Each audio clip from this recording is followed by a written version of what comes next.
Another shot is coming raw and unbounded. The whiskey's always talking and the beer's overflowing. Another shot is gonna hit you with a mind overloaded, loaded.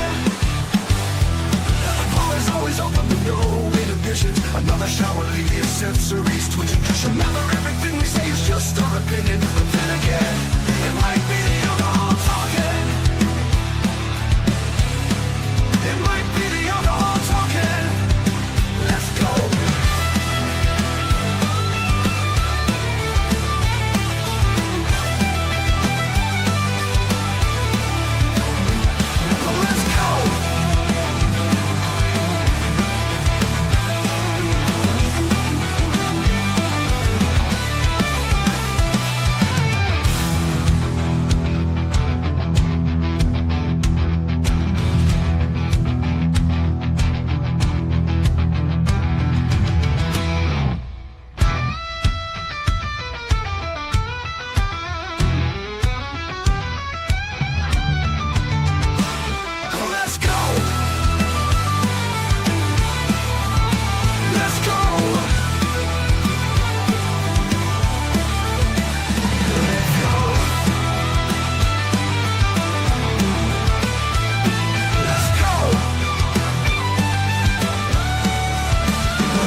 Oh, wow. Welcome back. It seems like forever since we've seen you guys. Welcome to another Shots Open Bartender night, or bartender, however you want to go with it. Both work. We never could fully agree on it. But either way, guys, yours truly are going to be flipping your drinks tonight, answering all your questions. We need a little bit of a break, guys. Too much of a good thing. I think when people hang out day in and day out, even the best of friends are going to get, what's a good way to put it, annoyed, easily triggered. Man, it was holiday time. There was a lot going on inside and outside. So it was just that time. We definitely needed to regroup, and gave me an opportunity to kind of pick back up on our Spotify. So we're literally, and after tonight, we're going to be 4 episodes away from being fully caught up. But did the Lord's work a little bit, got some stuff done, and all that boring stuff out of the way. We are back. So, hope you guys enjoyed that last episode, though. I mean, and like I said in the video, what better way to go off on a break than with a show like that, man? Those guys were awesome. We had Delta Circle on here out of Savannah, Georgia. Real dudes, awesome, fun-loving, good music. I mean, you just, what more can be said that hasn't already been said?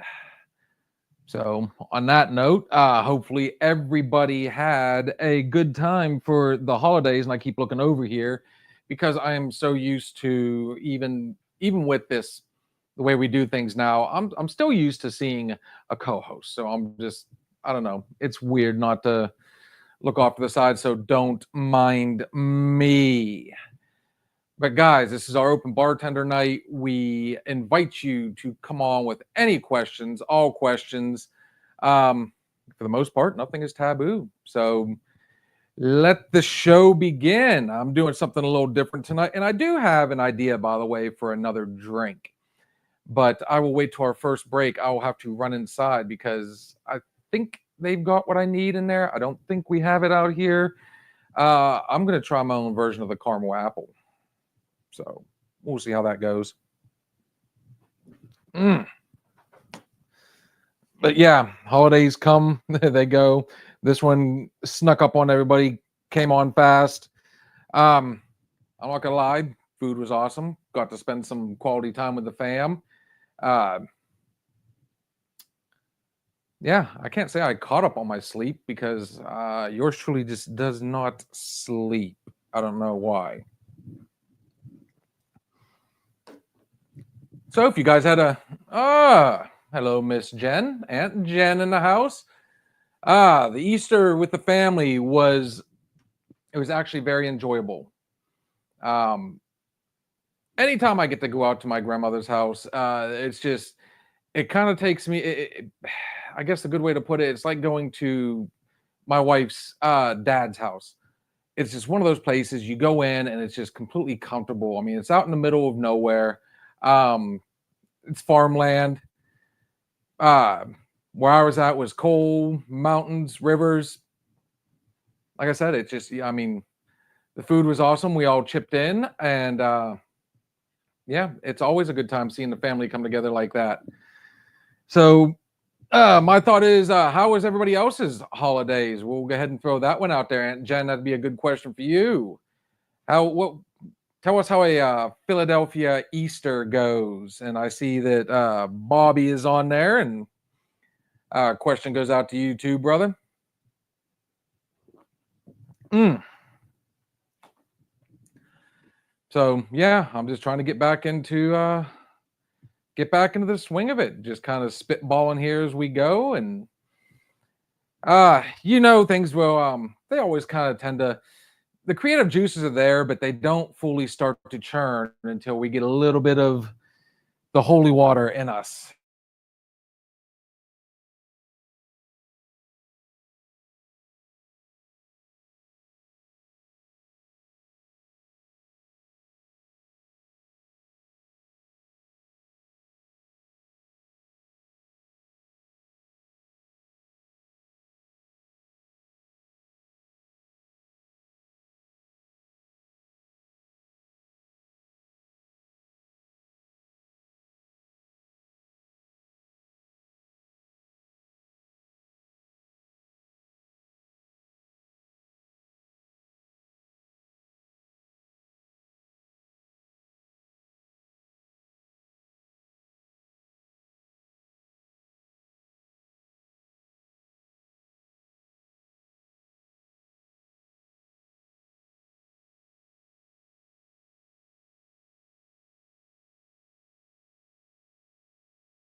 Oh, guys, I apologize for that.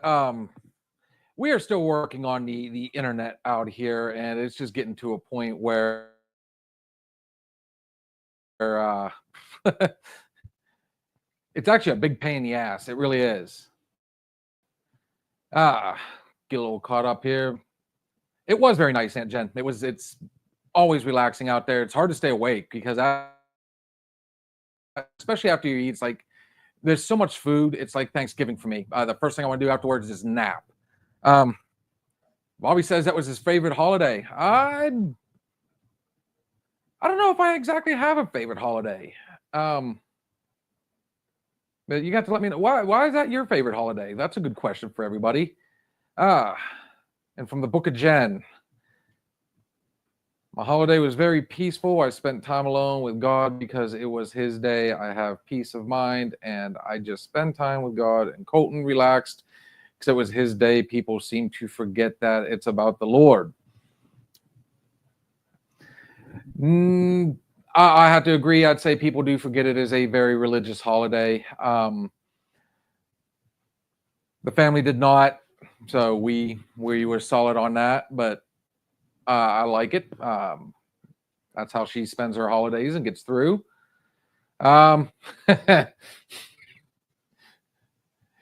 Blue, I will comment, but I think everybody knows. Yes, I do apologize for that. I hope you had a great Easter, Blue and Cat.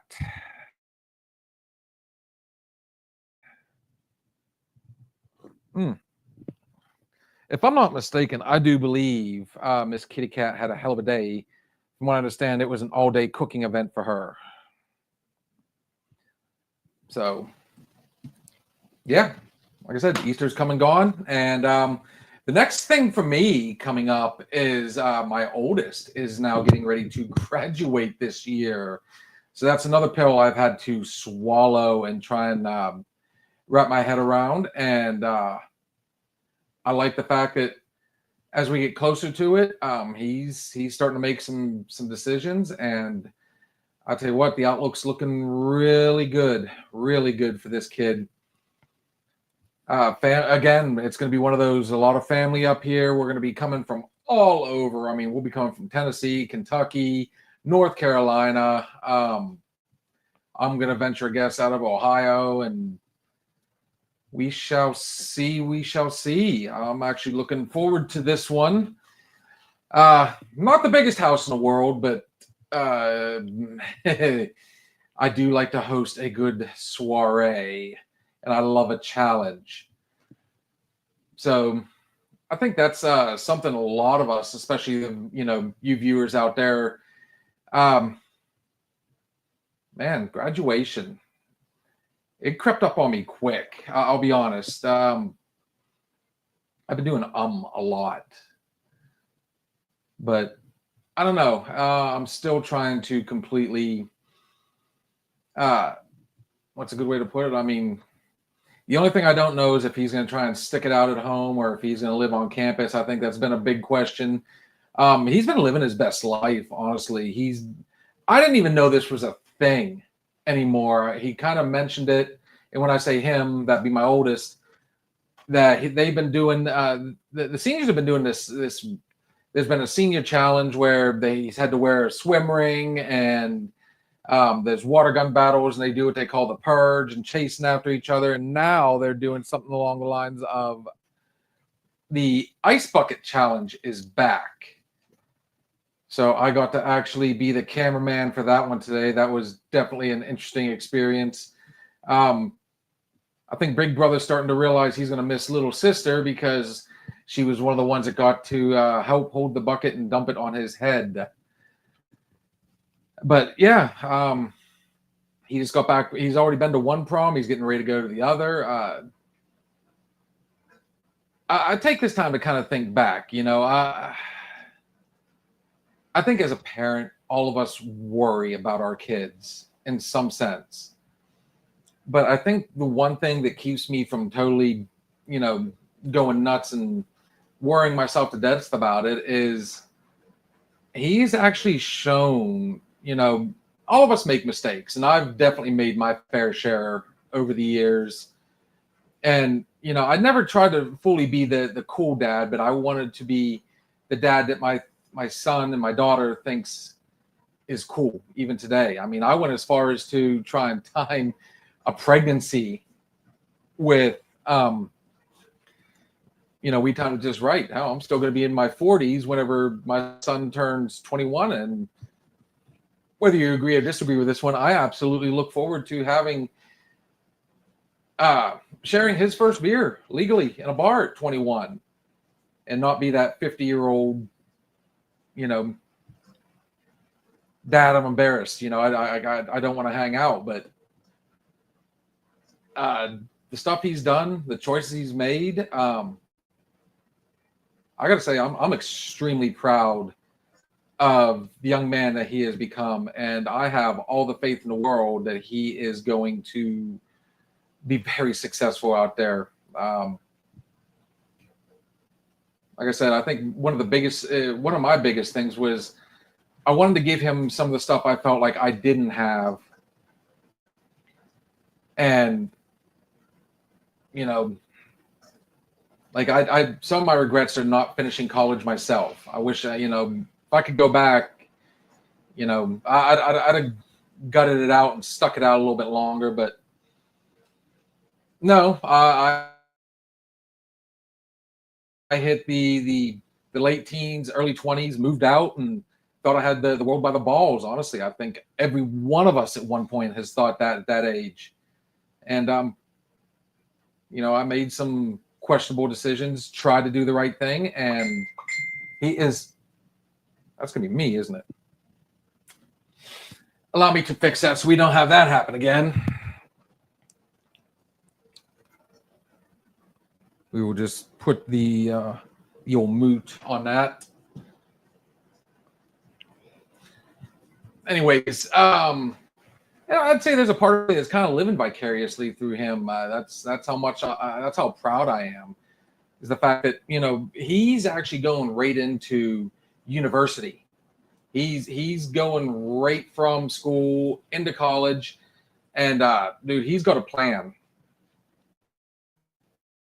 And I wish I could have said the same thing back then. I was that guy that literally, the day of registration, went in and changed my major on the fly. You know, I originally wanted to be a marine biologist. I love the ocean. I love fish, specifically saltwater fish. Even more specific, I'm a shark fanatic. Come Shark Week, I'm there. My face is glued to the TV. I absolutely love it. And he's actually picked up on that too. But I kind of went, I'm not going to lie, I can remember that day very well. I kind of went the lazy way. I went, you know, I like sports.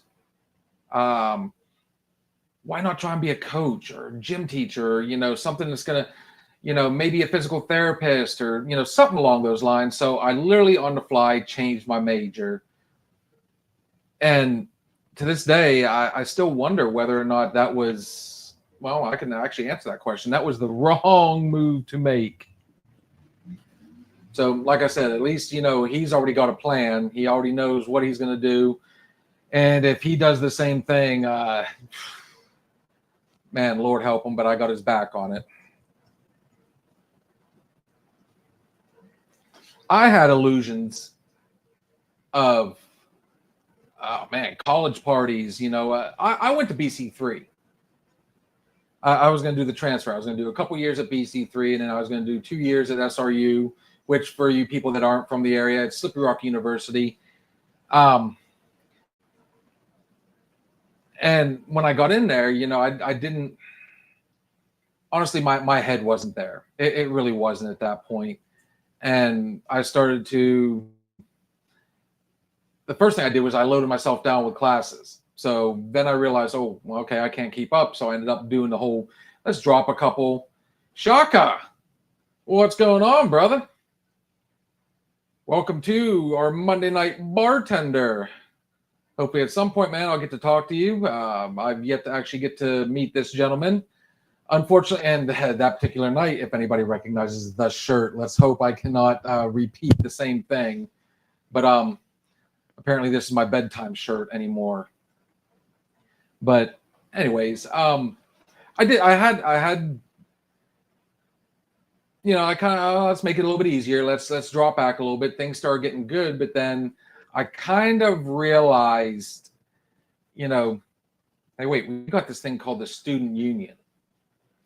So before you know it, I was that guy that instead of going home and just doing my homework, you know, I could do that later. I'm going to go down here and I'm going to shoot some pool with my friends. I'm going to go down here and I'm going to play some ping pong. I'm going to eat some food. And no, it's not. And given the fact that, you know, I'll score off here because that's actually a good comment. Given the fact that I am having a hell of a time, I've got applications out all over the place. It's still, it is really hard to get work right now. And for anybody that's on unemployment or, you know, got laid off, like yours truly, there are plenty of jobs out there, but it just kind of, you know, and this just also goes back, you know, it's kind of a callback to what I was just saying, you know, you think you're ready, you think you're prepared, but I'm not, because a lot of them, even though I do have somewhat experience, they're asking for, like, some of them want masters, some of them want bachelors, some of them want like 5 years experience. You know, they're being very, very specific. But what's driving me nuts is so many people are saying that, you know, oh man, this place is hiring, the turnover rate, oh, they're constantly hiring. We need people right now. But like I said, I'm finding it really hard to find something that fits, honestly, at the end of the day. That being said, the one thing I did discover, and I'm sure Universal is going to go nuts if they ever find this out, and it's something I'm strongly considering, I actually have the opportunity to go in and get a CDL in 2 weeks. There is a program through our local career center that allows me to go out and get something that normally would take people. We got a monsoon going on. Would usually take you about 12 weeks of schooling, and they found a way to cram it all into 2 weeks. So I mean, I could actually use that to my advantage. I think for me, I don't know. There was a reason why I quit driving for Universal. Anybody that has ridden with me, I do good up into a point. If it's something easy, if it's something, like a destination out of the way, I don't mind so much. But when I had to do a lot of inner city driving, anybody that has driven to Pittsburgh, Nashville, it doesn't matter. Any major city, the one ways, the tight turns. I was driving a 20-foot flatbed, and that means the flatbed itself was 20 foot. And then there's the rest of the truck. And it was I don't know. It's not that I get scared. My nerves start going through the roof, though, and that's when the road rage kicks in. And I tell you what, I don't have the world's greatest temperament to begin with. So when you mix in road rage, I'm on a time frame. People are wanting to be assholes on the road. Yeah. So I don't know. It's a thought. To really go back to what you said, though, Blue, I've thought about going back to school. I really have. My dad and stepmom actually, they went back in their late 30s, almost their early 40s. And, they went through BC3. They went through the community college, but they still got certifications and degrees, or they went through the different programs. Miss Sybil, it's good to see you. Everybody is doing well, actually. So, I say miss, didn't I? I apologize, sir. I'm still getting used to, we have it set up now where I have to, the screen's not the biggest. I take full responsibility on that. Yes, I know. But like I said, until I get things really flowing here, we're just kind of spitballing. We're talking about. I'm not that old yet. Getting there. My daughter, my nieces and nephews were nice enough to kind of point out all the extra white that's been going into the beard as of late. You look amazing, Miss Silver Fox. I saw you raise the eyebrows. What do we got? I could be called worse. Nah, I made the mistake. I fully take responsibility for that, good sir. Like I said, I'm just kind of spitballing right now, guys. I'm just getting back into the swing of it. It's kind of like going back to work after a vacation. It takes a little bit to fully get really into it again. But with everybody popping on here and stuff, I mean, guys, questions, comments, concerns, subjects. This is our open bartender night. The whole premise of it was to try and bring back that old school bartender. Go into your bartender with your questions, your concerns. You had a shit day. And just kind of, no, I'm not a therapist, but I'm a professional alcoholic at this point. And the bar's always open. So, I mean, hopefully I can kind of either cheer you up or at least give you a good laugh, so to say. So as of right now, the subject is kind of school, college. Like I said, I mean, that is one of my biggest regrets, is not finishing it out. The missus actually went further than what I did. and she was doing it in between pregnancies, and that's what's really really cool about that whole thing. Yes, you are a professional alcoholic. Yes, yes, it was a good comment. I'm back. I'm going to Wawa right now. I'm walking you to Wawa. I had to take a call. Glad you're back. I actually like that place. I like Wawa's. They have a good coffee, so enjoy. I'm almost to the point where I'm ready for round 3 today of my coffee. So, anyways, like I said, yeah, back to yes, I've drank a lot of coffee today, so I'm not sitting still, and I'm probably all over the place. I got too much here. Let's go ghetto. Let's go street. I came across a new drunk. Maybe some of y'all can try. Oh, a drink. Down the road is peach crown and cream soda. Makes peaches and cream. Well, we all like peaches and cream. That sounds like it'd be a really good creamsicle. I do have an idea for a drink I'm going to try tonight. Obviously, I'm starting a little light, and she's looked at me twice now. I think I will double check and see what we got back there. But I am wanting to try my own version of a caramel apple. And if for all you guys that have watched the show, you know our favorite thing to do is we'll mix drinks, and then we always spike it at the end with some soda. And we have got an overabundance of Coke and Dr. Pepper. So I'm actually really interested. What verse and chapter? My little girl's getting ready to go to Drexel University. Congratulations. Congratulations. She graduates this year, and I'm so proud of her because I was evident that's one of my biggest regrets, not graduating high school. But I'm going to fix all that. I'm getting ready to get some classes. You're going to get your GED. See, there you go. And there's a callback right there to Blue's comment earlier.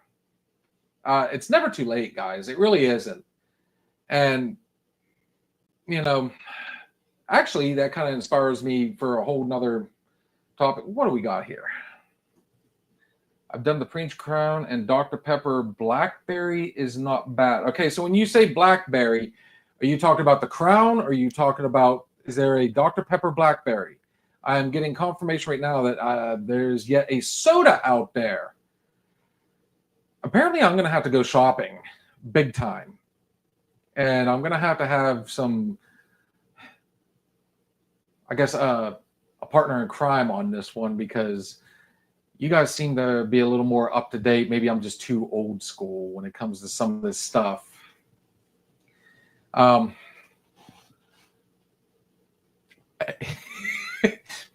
that's twice now. Hi, Jen. Our Easter was lovely. Thank you. Yeah. Lovely. That's a good way to put it. I think somebody looks a little more tired than me tonight, and that's not a stab either. Understood. So on that note, guys, since I've talked about it enough times, we've hit the 30-minute mark. Let us go ahead and take our first break. I'll tell you what, since we're on a kick, and yes, I've actually been in contact. I will let everybody know. At least I put the contact out there. Sent some stuff to some people. Hopefully here a lot sooner than later, we will have our next guest. Old age will do that to you. Ouch. Is it the shirt? Is it the beard? Love it, guys. Thanks, T. Needed that one. 100. So let's go ahead. I'll tell you what. Can we do some Louisiana water? I think it's been a minute. With it raining and pouring outside, guys, this is very appropriate. This is our boys, the Southern Outlaw Band, with Louisiana Water, and I will be back shortly.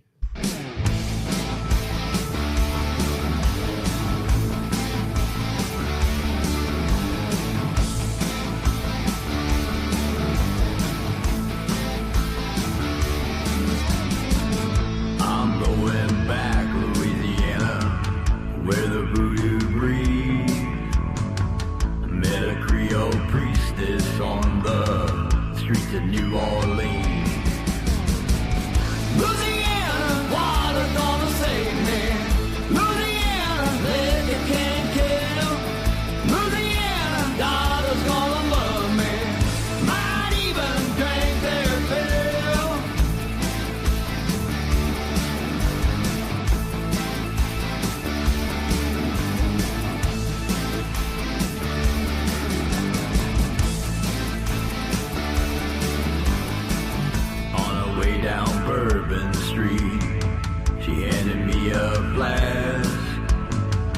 Says there's chartreuse in there, better make it last.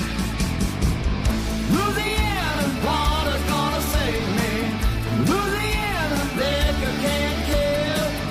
Louisiana daughter's gonna love me. Might even drink their fill.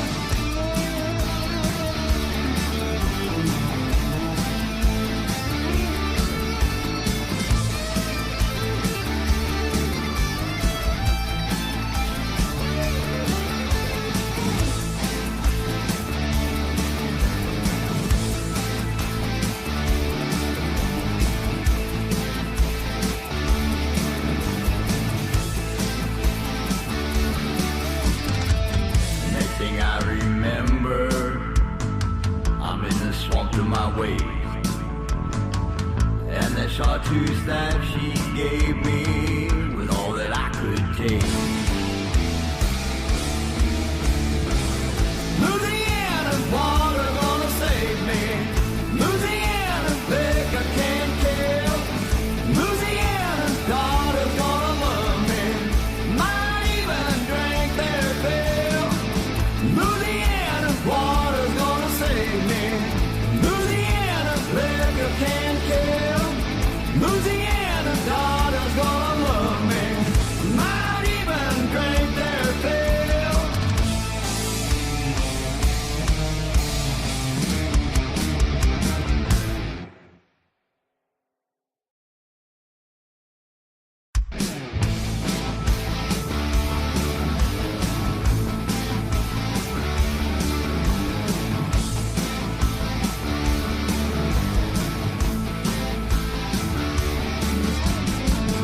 I'm going back, Louisiana.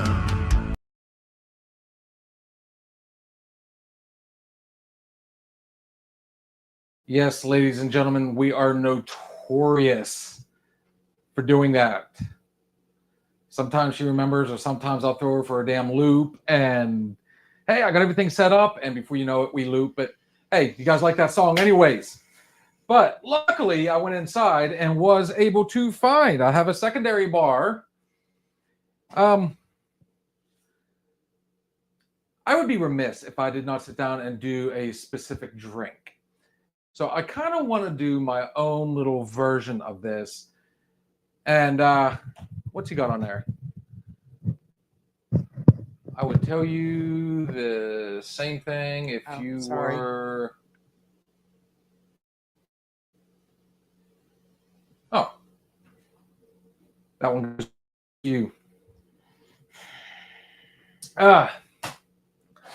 So anyways, guys, this is going to be my specific version of caramel apple. Now, I ran out of time, so here's me trying to pencil whip everything, and you get to see the hectic.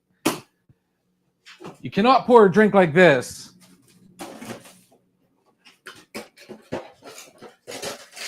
I can see it right now. We're going to need ice. So you guys know I love to Frankenstein drinks. So we're going to go with what I've got up here, including some of this other stuff. Now, in particular, though, you knew this one was coming.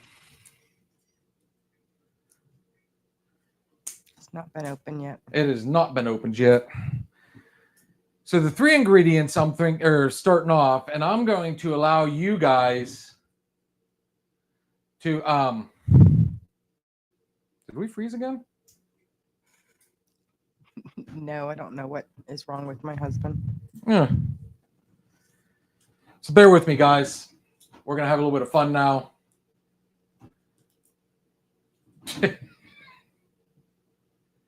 Trying to get everything open and trying to do everything on the fly. I know before I have done this, had everything set up and ready, but like I said, Do you need some assistance? I just might. Having a hell of a time here. All right. So we are going to be using proper apple. Sarah is even nice enough to comment, I don't have any of them open, but guess what, babe? Actually, yeah, you did, as it turns out. And this is going to need a little something extra. So I'm thinking apple, we know for the seasonal goes good. I am getting the look. So this is going to be a little something fun, guys. Actually, if I'm not mistaken, here's our ingredients, and you guys get to watch as we go through this process. So first off, we will start. If you go a full glass of ice, there's something wrong with you guys. I'm telling you right now. That just waters it down way too much. We're going to go just a little bit. 1001, 1002. Actually supposed to use the Tennessee Fire. I don't have a cinnamon, do I? Or I would. Actually, I do have something cinnamon, but I'm about to make this a very dangerous drink if we do this. Fireball. All right. There's more than one bartender in this house. Just a drop. Just a drop, she says. Just a tip. Just enough to give you that fire. Whew. All right, here we go. Just a little bit. So it's a cinnamon caramel apple. Perfect. That's what I'm thinking. Now, before we do the apple, though, I think we need to go ahead. I'm actually using Black Velvet Toasted Caramel. Oh, I'm going to tell you right now, to all my Canadian friends out there, this is not one of my favorite Canadian whiskeys, 1001, 1002. Yes, believe it or not, we have fans in Canada. And I have a sneaking suspicion there should be some of them joining us tonight. Now, for the creme de la creme, my favorite. Oh, I love this stuff. 1001, 1002. We're going to need a little bit more than that with the other ones. We need the apple. And one for the doctor.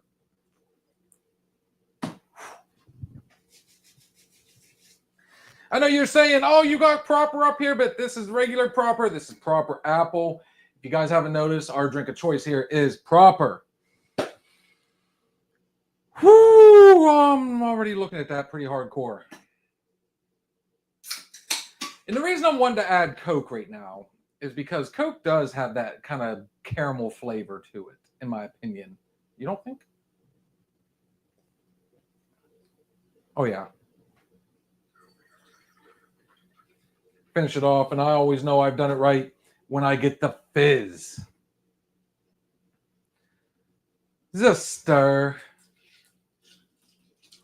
And that, ladies and gentlemen, is my version of the caramel apple. Now, for all you guys that have watched this, the last time I did something like this, I was 1-1 that day, and I actually did come up with another idea for that other drink. I'm thinking about dialing. I think if I dialed back on I'm sorry. Let me speak again. If I dial back a little bit on the tequila that I added to that last little tropical drink of mine, I think that would help. Either that or just go with a dark rum, a white rum. Well, that's for another story. So let me clean up my mess. Well, I tell you what, we'll leave it out there for right now. Just so you guys can see, here are the big ingredients. Move the other proper out of the way, though. Oh, thank you, ma'am. Out of sight, out of mind. I'm not going to lie. Can I make a suggestion? I posted it, but you were busy talking. I do apologize. Let me go ahead and, you don't have to post it a second time. I will go ahead and have a bar camera so us viewers could see you mixing said drinks. So to answer that one, actually, we're still working with this one, still getting used to it, still figuring it out. But trust me, in the near future, there's going to be other cameras.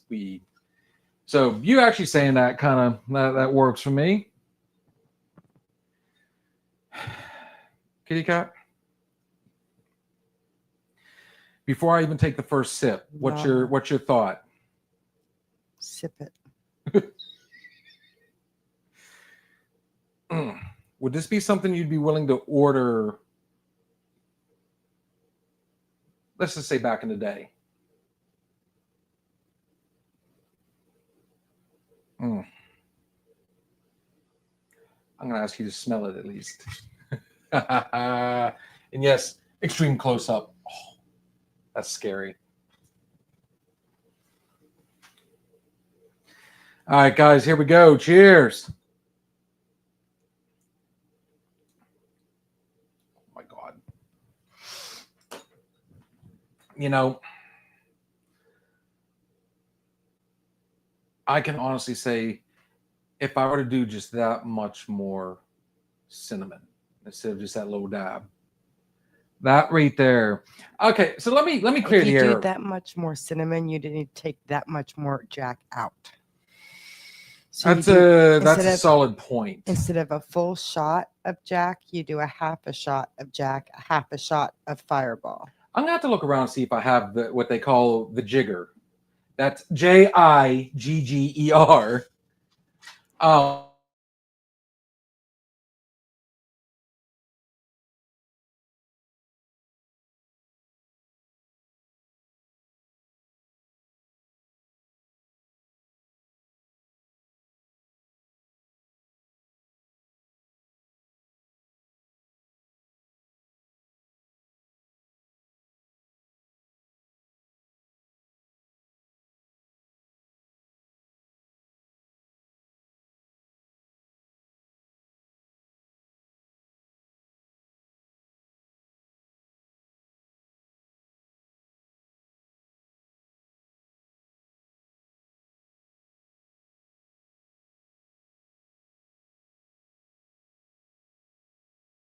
It is actually what bartenders will use to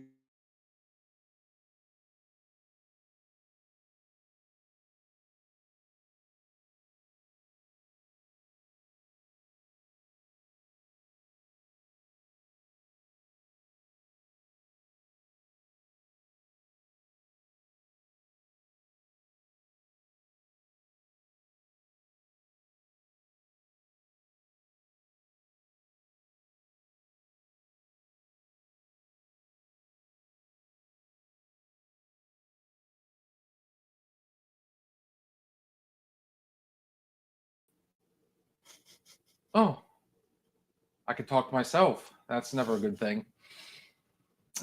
We just got some info that we might need to message other powers to be.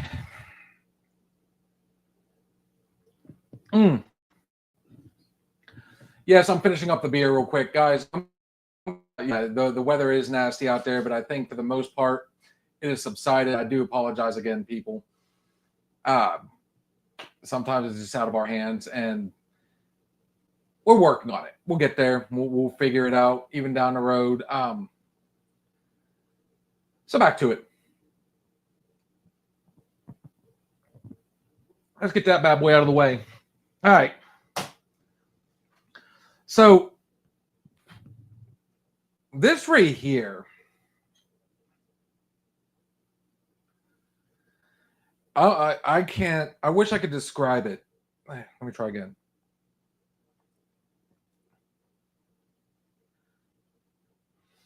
I don't know how I did it. I'm not gonna lie. But that literally is the aftertaste of what I get if I buy a caramel apple at the fair, or let's say I'm at, for all you locals, if you've been to the Apple Fest down in Franklin, it's incredible. And that right there, oof, I'm not going to lie. I could very well end up mixing another one here very, very soon. Again, a dangerous drink. Yes, for all you wondering, I made sure before I came on tonight to put food in my stomach. I'm getting notorious for that. I preach it and preach it and preach it and say I'm going to do it. Anybody that saw last Sunday, whew, yeah, I love it. But I'm telling you right now, this might cure a headache.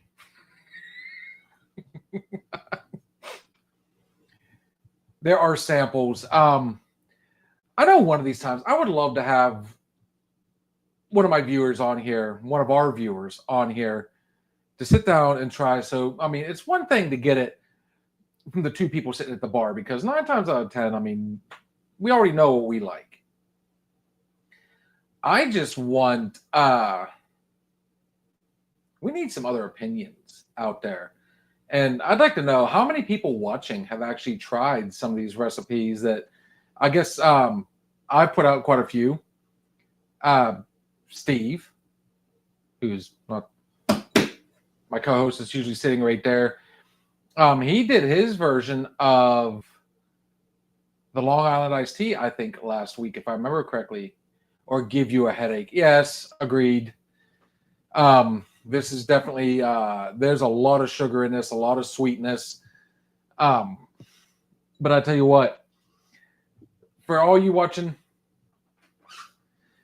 Facebook says I cannot promote the sale, but if you happen to come across it, you find it in your cabinets at home, that right there is the recipe for success when you're just kind of hanging out with your friends. Which kind of brings up something. So there was a time where my wife and I went out to eat, and we went to one of the local restaurants, and I'm sure Kat's going to know it just by me saying past Rudy's, in between Rudy's and the Mustang. So we're not going to call out names right now. Food's amazing there. It really is. The current place or what it was before? Multiple different places. I've only eaten there once. So I will give It's the current a little something, something. Okay. Every place, you can honestly say most of the places around here, the original is always the best. But for me, who's, can't say 7 years new, but one of the newer, we took the opportunity, went down there, and, or no, it wasn't there. It was another place. I take that back. It was over on 19. One of those places. So either way, let me just put it this way. Me and the wife were having a date night. And during our night, it was so packed in that place, there was literally 2 places at the bar to sit. So we went up. And I'll tell you what, the bartenders there were super cool. And at the same time, I've bartended before, so I know mixology, I know drinks. And yes, in case you guys are wondering, if Ramp is actually watching, I'm Ramp certified. So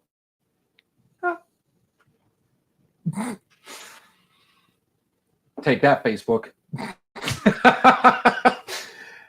We sat down, and I created a drink not long ago, and I've actually done it on the show. And I sat down, and I actually was talking to the bartenders, and they were really cool. They sat down, and they decided to mix it all up. But the problem was they were doing it with their mixes, and they were saying, "Oh, you can't do this one, and this one together, because once you get this much in there, then it becomes a martini." And I'm like, "No, you're kind of off on that one."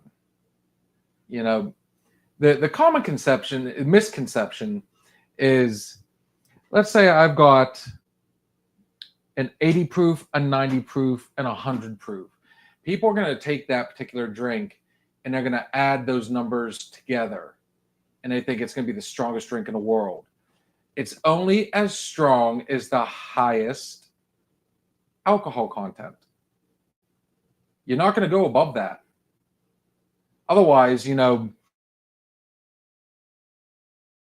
I could mix, what's the average beer? Let's just say it's 4.5. If I sit down and I pour a cup or a glass full of 4.5 beers, You know, you're telling me it's 18 proof in alcohol? Think about that. So we kind of went back and forth and everything. And, you know,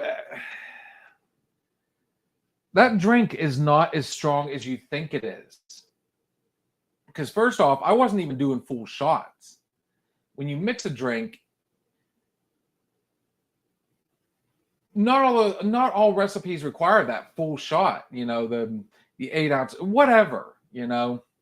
I'm not going to go into all the Math. different, but you know, believe it or Don't not, go into math. this drink right here might have multiple alcohols in it, but honestly, when you think about it, at the end of the day, let's see, we got an 80 proof, 80 proof, 80 proof, 66. So I mean, it's the drink's not as strong as you think it is. It's just the fact that I've actually got more alcohol than a shot in here. That's what makes it strong than your regular shot. So obviously there's more than, you can see the shot glass, you can see this. That's what makes the drink strong, is the amount of alcohol you put in it. Hola, Juliana. Always a pleasure to see you, good looking. How was your holiday? Let us know. So, yeah, guys, at the end of the day, this isn't a 270 proof, you know, drink. It's still only 80 proof, if that. Because like I said, I was only doing barely even half shots when I mixed it. Didn't do much. Oh, I never asked. So, I mean, is she originally from, you're originally from Connecticut, aren't you? So you had to have family. No. Okay.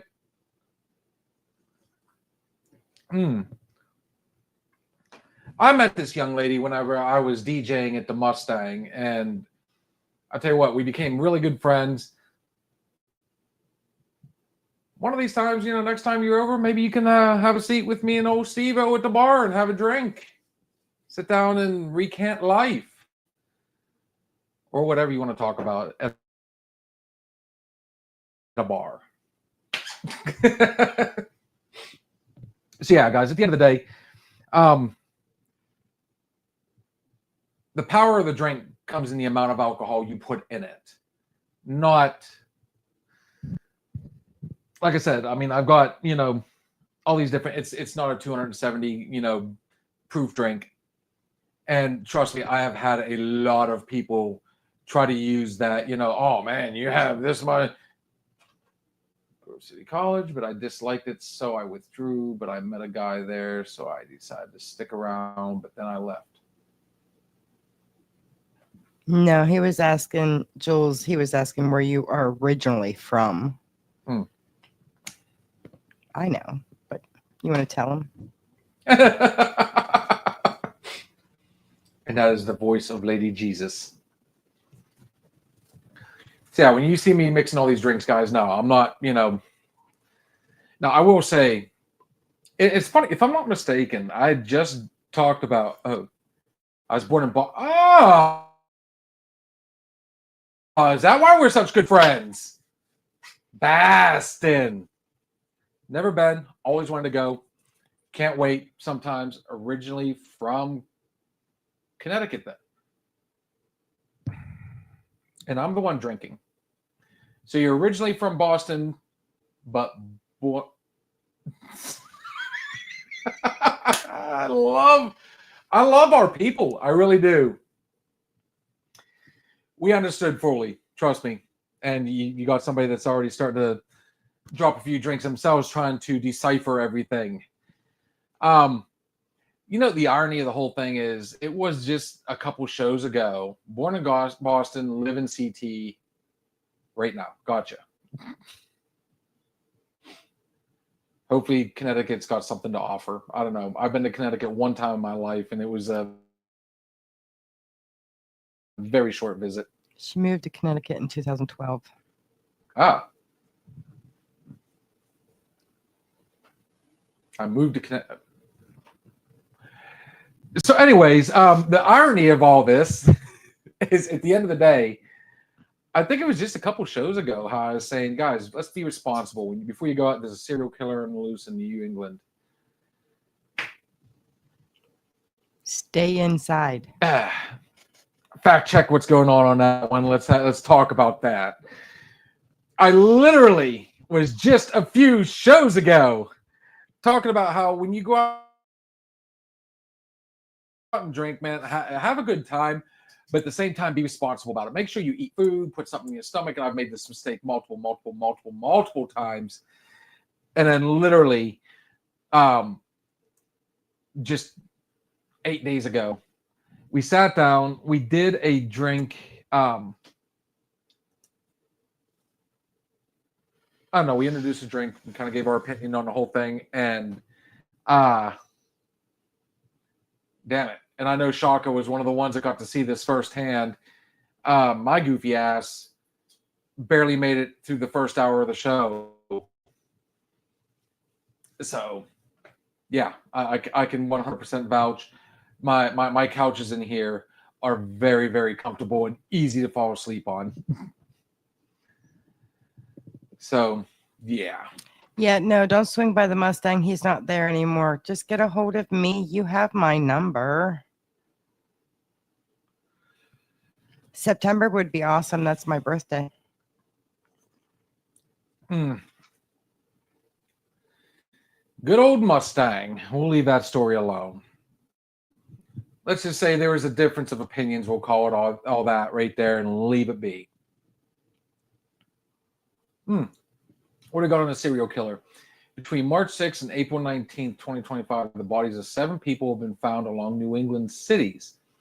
The possibility that one person is responsible and is a serial killer has been floated on social media, though authorities have yet to confirm this.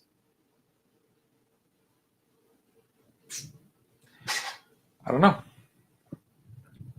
My personal opinion.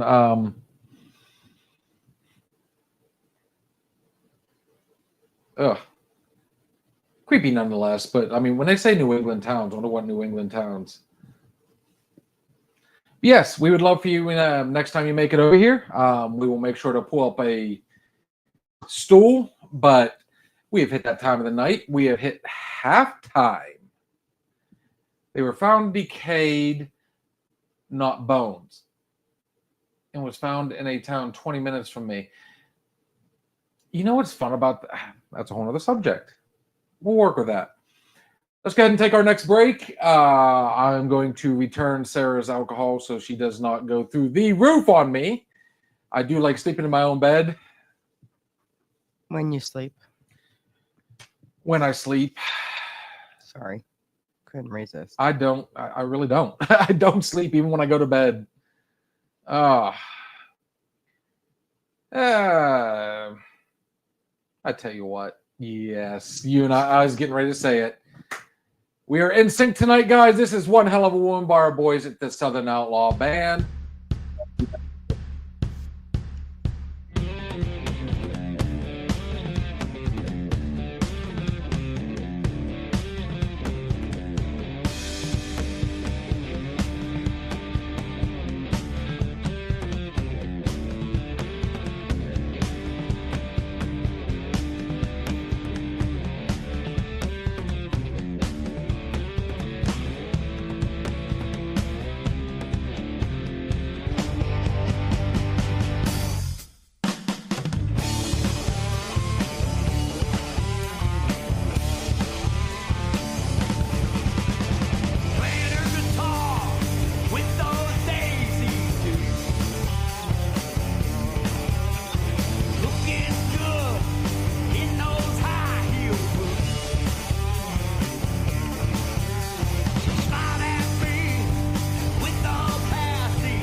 One hell of a woman.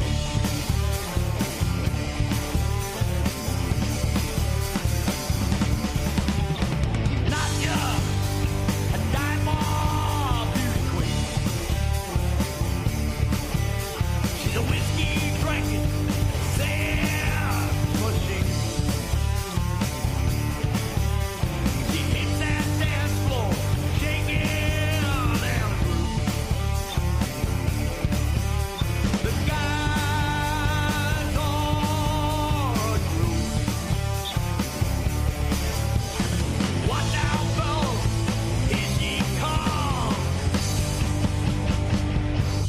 One hell of a woman.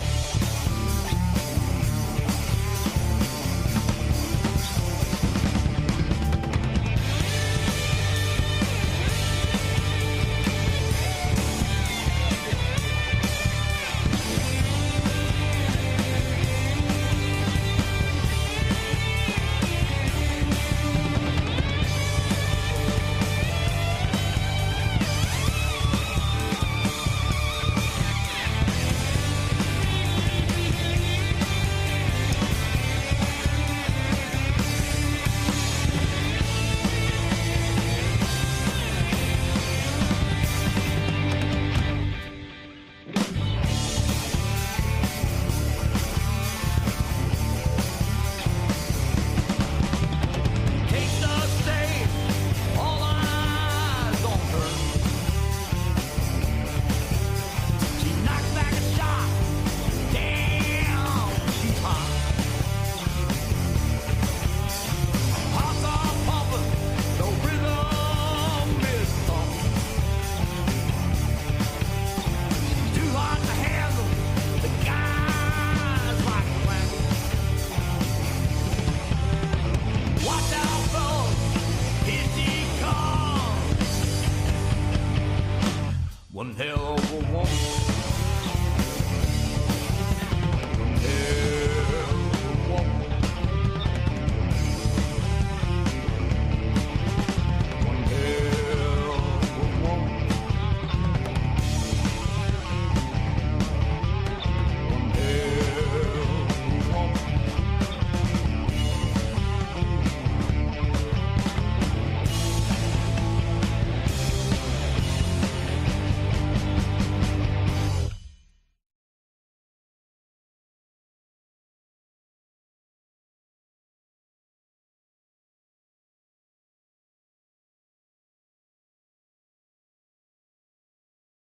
Okay. Oh, welcome back, guys. One of my favorite songs by the Southern Outlaw Band. Hopefully soon we will be seeing them here locally. That's something we're going to have to keep pushing for. I'm not going to lie, guys. I've been checking out some pictures with my compadre here. And I tell you what, you know, we brought up graduation and everything. And you can see in a lot of these pictures, there's a smile. There's a smile. That right there is going to go on Alice is in the house. Good to see you, brother. That's Tinder all day right there. I can see it right now. He's gonna get a lot of swipes on that one. I'm trying to get to my favorite one. So on that note, Arliss, since you missed it, brother, you get the opportunity. I know you got to be specific on yours, but sir, I recommend already put the ingredients away. I don't think Maker's Mark would be a bad choice for this drink. I think that would go just as well. Instead But of the Jack. replacing Jack Daniels with Maker's Mark, doing a little proper apple, little cinnamon or Fireball. Top it off with some Coke. Oh, and the toasted caramel whiskey. And you end up with, am I drinking Jaeger? No, I am not. I am not. You come up with a cinnamon caramel apple, and I tell you what, I made up for that tropical drink I tried to do the last time I did this and fell flat. What are we doing? Posing now? So on a side note, guys, Juliana, it really is good. I recommend it. But this would be one of those ones, you know, I was bringing up earlier about going to that restaurant and talking to the bartenders, and they were actually letting me spit ideas out there. And that was the moral of that story. They were letting, you know, they were so cool. They were letting me throw ingredients at them, and they were making up my drink, but they were doing it in their own measurements. So they weren't coming out as solid. I think every one of us has done that picture. That's Every one of us does this. that's a big contender. I still like the bridge one, if you would like. What do we got? Hello, another shot. How is everyone doing? Jason. Oh, that's Jason. We are doing very well, sir. Hopefully you enjoyed your nap. I heard it's been a hell of a day. I saw, a little something, something. So, hopefully you caught up on everything, and I sure as hell haven't. Jason there has actually done the Lord's work when it comes to fishing this weekend. He actually got the pontoon out there. He's And done finally- more than just fishing. Oh, he tried to swim a little bit, but yeah. By the way, Jason Bandit wants his girlfriend back.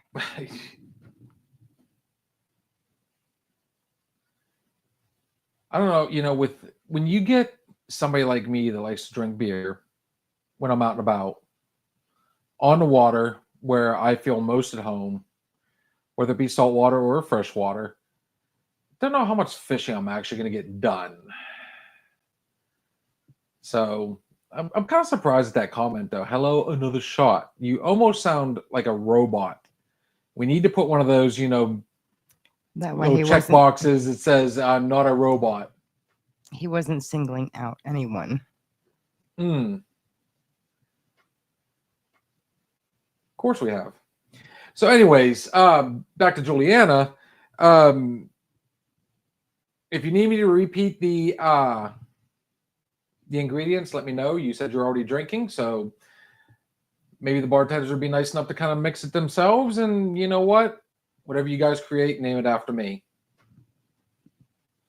Drink. I had to finish that up. Yes, I was tired. Of course you were. The man's like 20, 30 years older than all of us, so he just can't run with the young guns anymore. Arliss. I can't wait to see this. And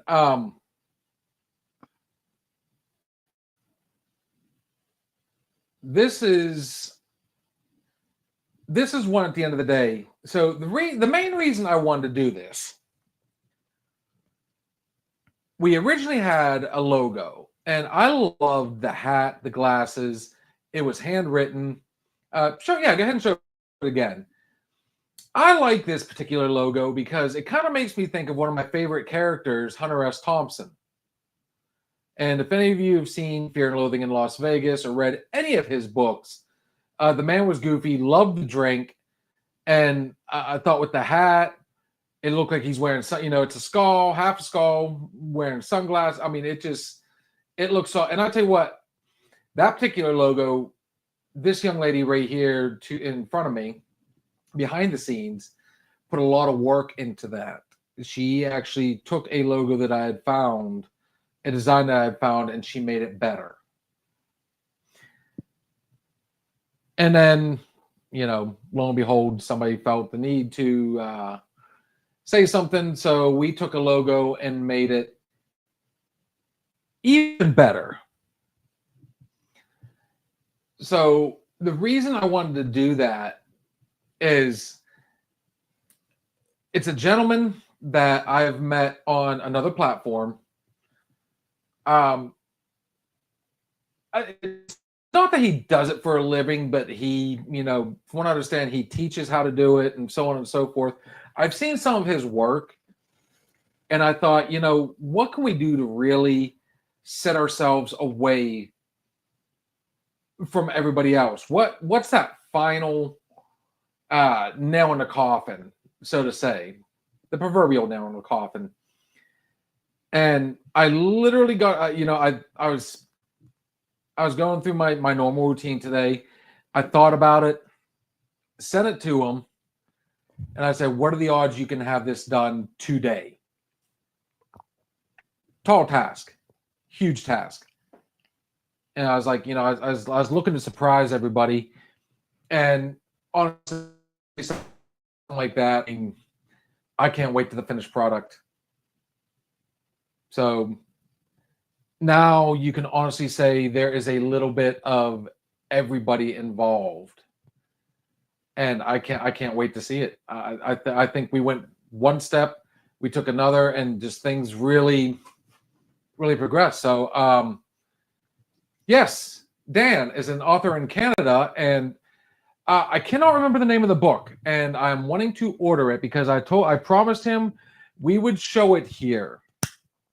He's got a science fiction book you can find on Amazon right now. You can get it on hardback, paperback, or you can do the Kindle. I'm old school. I like turning pages.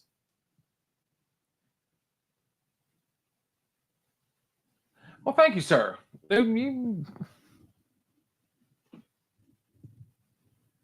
Honestly, like I said, I mean, ever since we started this, all of us have made friends. We've, and this is what makes things successful. Everybody's got everybody's back. But like I said earlier, I mean, sometimes, guys, I mean, I said it in a video, even I run out of steam. All of us do. And when you have too much of a good thing and you spend so much time around each other, it's bound to happen. So no, what you see on here is not always peaches and cream. And sometimes we need that break, but we took it. We take our lumps. Yes, there are people that admit certain things. One of the things I can admit is I sometimes don't play well with others. And I am like the rest of you. I can be easily triggered at times. And sometimes, there are a lot of times where it's not warranted. And, I am very high strung.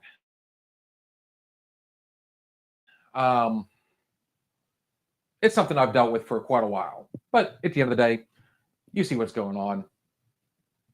We hit, we miss. But, we've promoted it a bunch of times. You fall down, you get back up. Sometimes you just gotta, listen to other people and take that break. I will be making this drink again, and you will get an opportunity at some point to try it somewhere down the road. So on that note, hey, back to the fun shit. Guys, that's what we like here on Another Shot.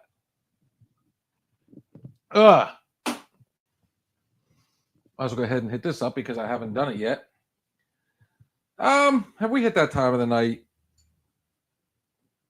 This is where we go ahead and give this opportunity for people to come on and talk to us face to face. We like the interaction. We like to, it's easy to talk to people in the comments, but like I've said a million times, I'm a people person. I like to talk to you face to face. So what we will do here is we are going to drop this link, and we invite anyone to come on. Now, there are certain rules when you come on. First and foremost, guys, let's get it out of the way now. In this bar, shirts and shoes required. Not so much shoes, but definitely have your shirt on. We're not Fabio out here. We're not going to be perverted and say, "Oh, ladies, we'd love for you to be without shirts," but at the same time, yeah, we still try to keep it a little bit professional on here. Shirts and shoes required. You got to move. You got to move. You got to let us know that you're a real person. And the biggest one, you have to have your camera on immediately. So, I mean, they're not really bad rules, but, I guess the best way to put it, we want to keep the monster caged. Yes, I said it. So at the end of the day, guys, yes, make sure you're fully clothed. Make sure your camera's on. And I don't care if you just wave at us, whatever, just let us know. outside of that, guys, I look forward to talking to all of you. Go ahead and, as my buddy would say, droppeth the link. And let's see who all wants to pop up on here as I do my I can't say my second shot after that drink, but I do know there are certain people out there that have a problem with clicking the link. When I say a problem, sometimes the phones won't let them. Sometimes it does this crazy stuff. So if you do want to join us, again, the rules apply, but we can send it to your email. So just let us know how you want to do that.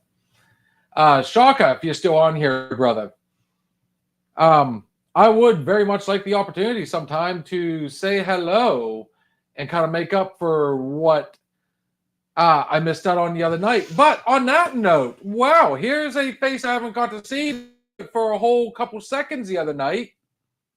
Just got out of the shower. I can't find a shirt, so I don't have one on, so I can't come on. Dude, I know you got a lot. You've got a dresser. You got a closet. You could find a way. Hell, get a towel, make a poncho. You could find some way. You're not any more special than anybody else. But on that note, our first guest coming on. I've got to talk to this gentleman in a minute now. Let's bring to the stage Mr. Edward. What's up? Hey, Bill. How's things going, brother? It's going, man. Just having some dinner. Just got home from work. Dude, I'm tired. Go home from work. Yes, sir. We were busy, man. Easter was crazy, bro. People were very stupid during Easter time, by the way. So, you know what? You know what? You brought up a good point right there. So, in your profession, Yeah.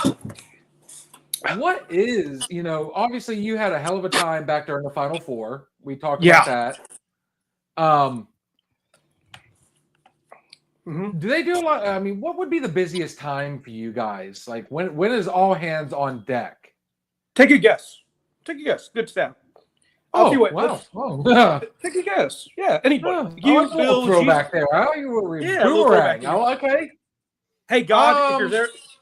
Cat, God, if you're listening. You want to guess too?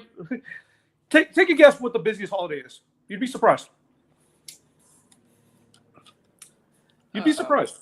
First off, let me do a couple things real quick. James, it's always good to see you. Nice to see you.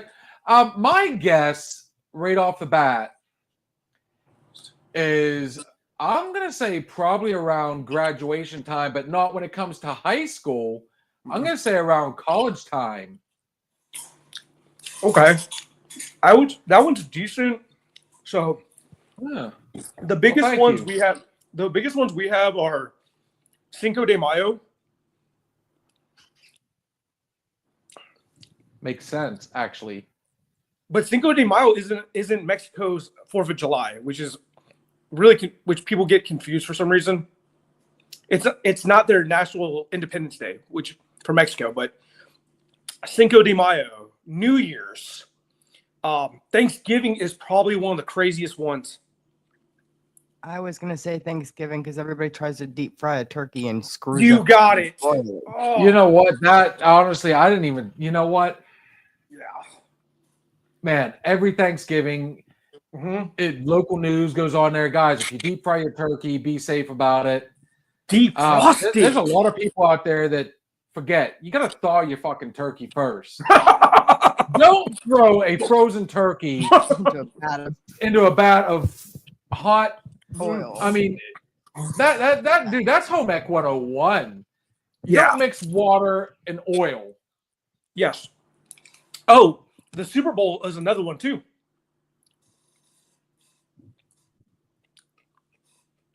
That's okay. So I'm trying to wrap my brain around that one. I fear the day the Dallas Cowboys, which I pray to God never happens in my life, rest of my lifetime, if they ever win the Super Bowl, it's gonna be bad. Well, you do know that there's some weird rumors flying around. Bobby says the 4th of July, by the way. Yeah, 4th of July is a big one, obviously. That's a good one. I mean, you could break it almost down. the highest suicide rate day, you could say, not rate, day, strangely, is Valentine's Day. So that's a busy day for you guys. Strangely enough, people commit suicide on Valentine's Day. No, I get that one. People are brokenhearted, you know? Yeah. I mean, at the end of the day, I mean, I can see people. So let me ask y'all a question, man. Go ahead. Your state is known for football and hockey and all that, and you guys are predominantly winning throughout the years, correct? We are competitive throughout the years. Okay. So Barely. competitive. When you guys win like big stuff like y'all do is y'all state kind of go into like riot mode or anything like that? Like where people are like flipping over cars, being stupid. You know what I'm saying, right?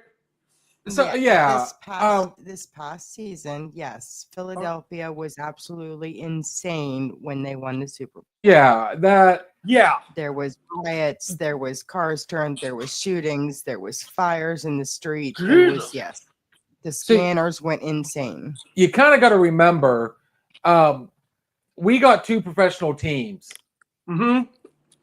So we got Pittsburgh and we got Philly. Yeah. Obviously, we all saw what happened when they won the Super Bowl this year.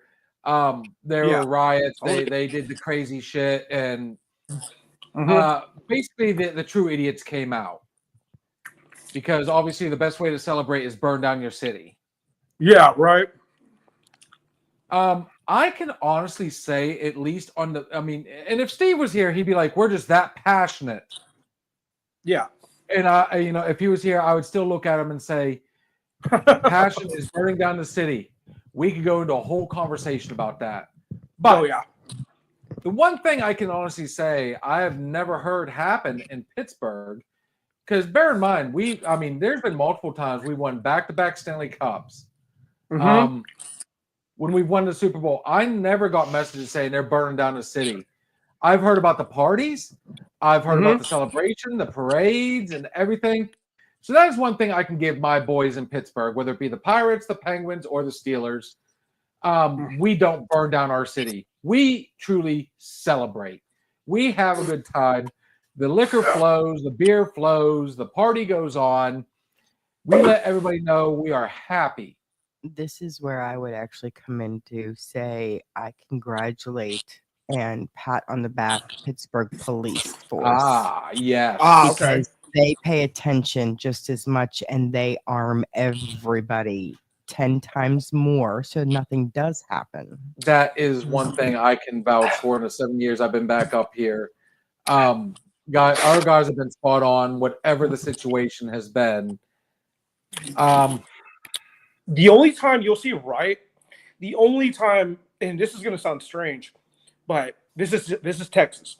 The only time you see riots or like not sporting wise events, and this is what happens. I can name 4 people it's happened to in the last like 20 years.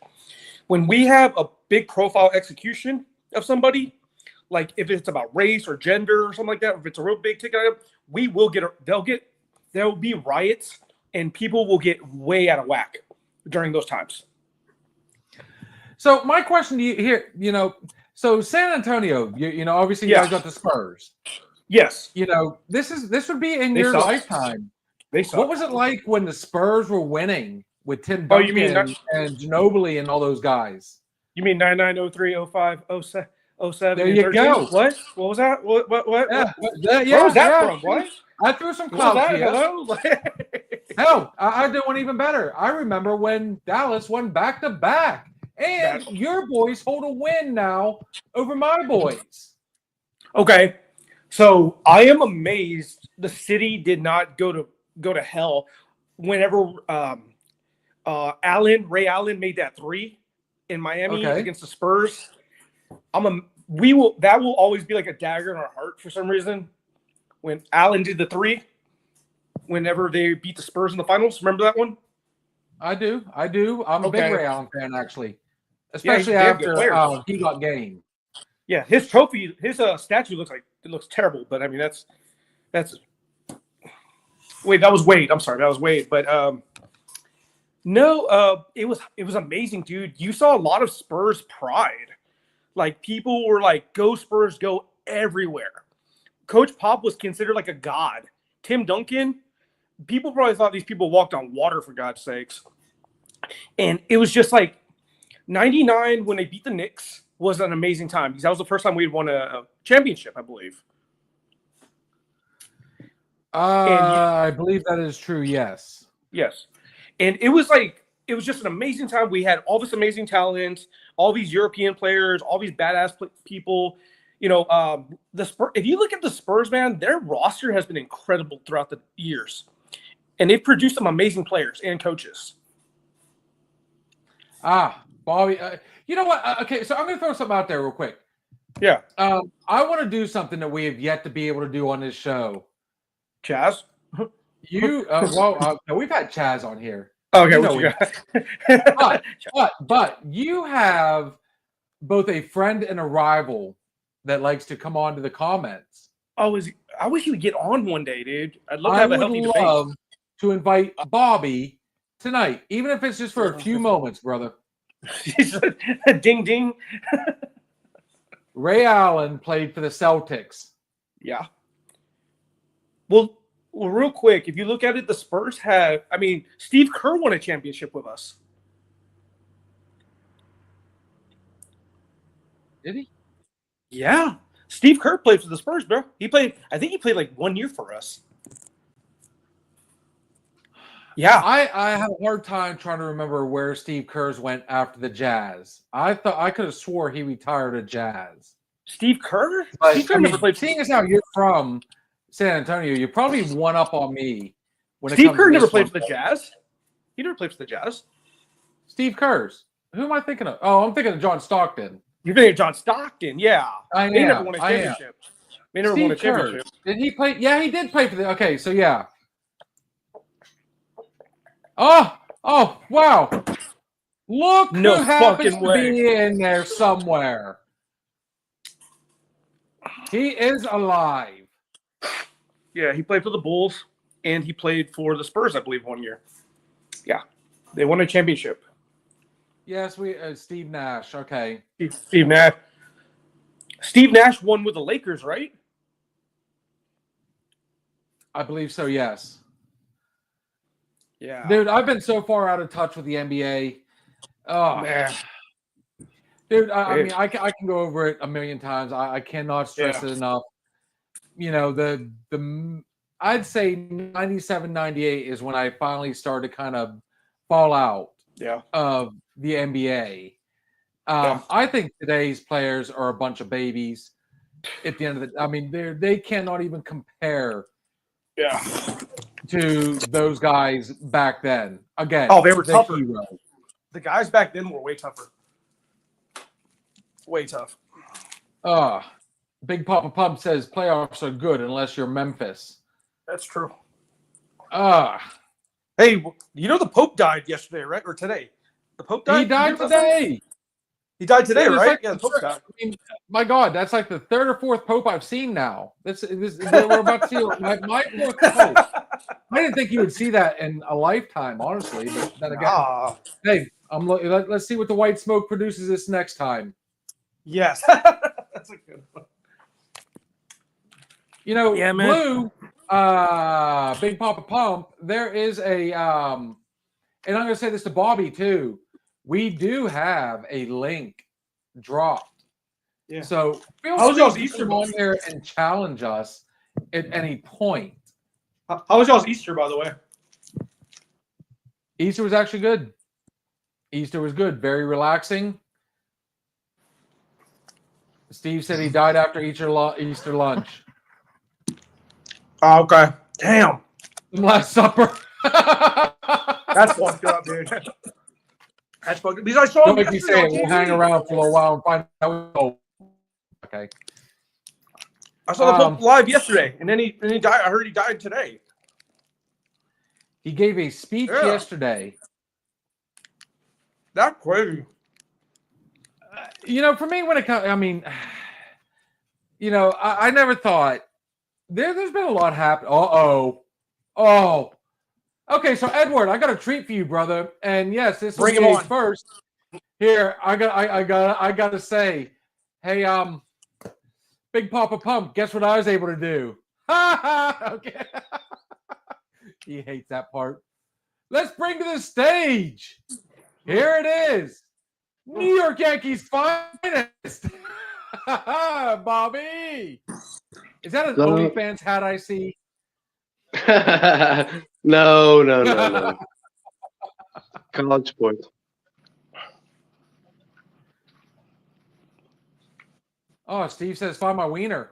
I don't have to find my wiener right now because I know I'm a winner. So let me introduce you guys finally. We got, he put on the LA hat. Yes.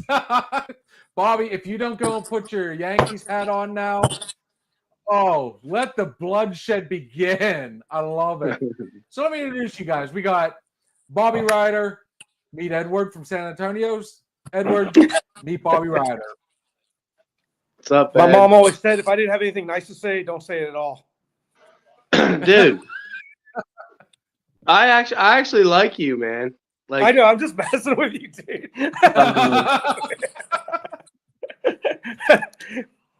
it's always I'll break enjoyable bread with when you anyone. eat dinner on camera.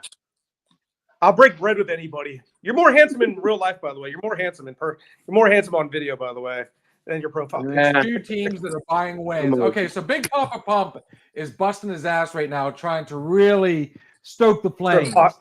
But Stir the pot. you know what? Unlike the current regime, I can honestly say I've got Pennsylvania and Texas in the house. We're making America great again. Love it. Love it. No. So Edward, I used to What's up? drive from PA to Where- Phoenix, Arizona, Apache Junction, Arizona. Okay, so you took 10. Did you wait? Do you have to drive through Texas? You can avoid Texas, I think, right? Right. Most of the time I did. It was in my early 20s, and I had Okay. stamina and was good. Yeah. Most of the time I'd go across Oklahoma, and then hit up in Colorado, and then come down. Yeah. One time That's I the way made the I was mistake. I made the mistake of going 40 through Arkansas to Oh. the eastern side of Texas, and drove all straight through Texas all the way to New Mexico, dude. That was like Yeah. like 5 days of my life, dude. That's the biggest state I've ever driven through in my life. Okay, so I will give you a quick one. Texas is so damn big. It takes, and you can look this up, whoever, from El Paso, Texas to Orange, Texas. Orange, like the color orange, is about 8.5 hours of a drive. 9. Yeah. For It was real. horrible. It's ridiculous. And then Dallas, Fort Worth. Uh-huh. That's the worst. That's the worst drive I've ever. Fuck that. I'll never go to that. I'll never go to that area ever again in my life. Yeah. Texas is like, I tell people, if you've never been to Texas, set your clock back 300 years. We're so far, dude. We're not a huge liberal state. We have liberal cities like Austin and stuff like that, but we're not a liberal state. We don't see the same as a lot of other states, and we try to separate ourselves, if that makes any sense. It's a big damn state, though. It's too big. Well, I'll tell you what. One thing that really surprised me was just I never considered Tennessee a big state Right. I wouldn't. until, I mean, my God, dude, it takes you almost a full 7 hours to drive from one corner to the other. Yeah. Yep. So, I mean, and I, like I said, go ahead. So go ahead. Yeah. So I've done that drive too. I've been a lot to Pigeon Forge in that area. And you Okay, know I how know when where you it's at. come in, Bill, you come in like on the east side, and it's Bristol. You get to Bristol. And then to drive to Memphis, it felt like 2 days to get to Memphis, all the way on the other side. It was crazy on Tennessee. You know, I hate to say it, Tennessee does have a lot of decent, like, I mean, Gatlinburg, Pigeon Forge. Knoxville's not bad. Nashville's kind of neat. It's a pain in the ass to drive through Nashville. Memphis really isn't that bad, but I tell you what, all that stuff in between, it's a long ass trip. Let's put it that way. Like, I mean, You know what? it really doesn't seem like there's anything there. No, Bill, long Bobby, distance is trying you to guys, drive Yep. you guys are Virginia. you guys are the only 10 I see. Well, thank you. Don't make me blush. Cap actually just brought up a good point too. And when my friend Daniel gets to watch his show later on, he's my friend down in Tennessee. He was my closest friend down in Tennessee. The only time when him and I would have any type of battle was when we were driving through West Virginia. And Arliss, I love you, brother. I mean, as much I do, West Virginia is beautiful. There's just something about that state that just seems like it takes forever to get through. And it gets even worse when you hit Virginia. It's like the two Virginias kill it for me. West Virginia I've is done a lot of terrible. trips. Like, from, At night through West Virginia, it feels like there's 5 million deers gonna jump out right on the interstate. It's crazy. Fuck that.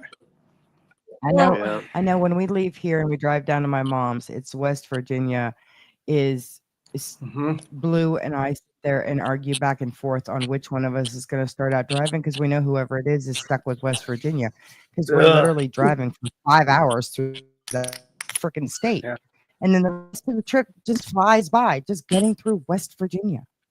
but I can't say this. So my favorite time to drive now is at night. And me and Big Papa have already talked about, the last time we went, we left literally probably about 12:30ish, drove all through the night. So we missed all of West Virginia, all of Virginia. And by the time we came, I mean, the sun was starting to come up right when we were getting ready to cross over the water onto the island. That's cool. Okay. So, I mean, that's why I love driving at night. I got the tunes jamming. I actually had a really good person to sit there and bullshit with the whole time. When me and my wife drive, either I fall asleep or she falls asleep. So, I mean, it becomes a long drive. But, man. Which way did you go?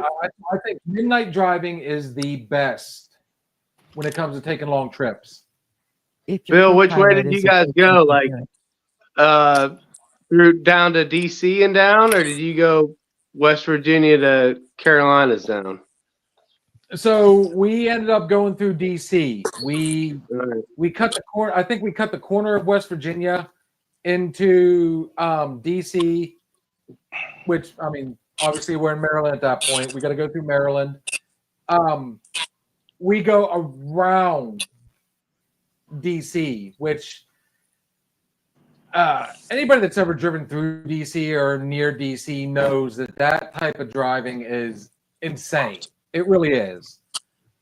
But yeah, we go around DC into Virginia, and then we cross over into as we cross into North Carolina, right there's where the bridge is, and we go onto the Outer Banks. Yeah. What neighborhood did you go to Outer Banks? I like the northern part, like Corolla and Duck and all them places. Where do you guys go? Kill Devil Hills. Normally, we like Kill Devil Hills. We like. I mean, we've crossed through Corolla. Duck's. The only thing I don't like about Duck, A, it's a Richie area. B, as much as I do like the sound, I like swimming the sound. I'm an ocean person, which Duck does. It kind of borders both, but at the same time, I'm trying to think. Yeah, Kildover Hill is where we normally go. Right. When you get up to the OBX, right, you got to go left or right. And you went down to Kill Devil and Kitty Hawk and all that stuff, right? To the right. Yes. Okay. And one of our To big the left. ah, The beaches to the left are boring. That's for old people. There's nothing to do up there. so when you say left, though, you're talking about like if you're looking at the ocean. Yep. You can either go left, which is a little more the retirement area, or you can go right, which you start getting into more the party area, the fishing area, the as you would, you and I both agree is the fun area. Yeah. So Edward, my question to you is, I mean, there is ocean in Texas. People don't, people forget that Texas does have ocean. The Gulf of America. How often do you get the Gulf of America now? Gulf of America. Duh. What's your thought on it? Me? Do you go often? Do you just, is it one of those? San Antonio's far from the water, isn't it? Nah, we're only 2 hours. Really? So geographically, San Antonio, if you want to look at it geographically, we're about an hour and a half tops from Austin. We're an hour and a half from Austin. We are 2.5 hours from Laredo, Mexico. You could be in Mexico in about less than 3 hours, plus or minus. And in about 2 hours, plus or minus, you could be in the Gulf of America, Corpus Christi.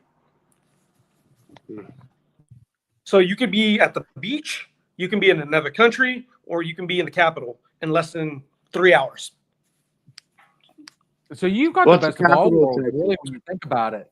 So are you an ocean person? Do you take a lot of time to go over that direction? Yeah, they've already put up signs that says Gulf of America already. Like the city already has a Corpus. They really have like Gulf of America.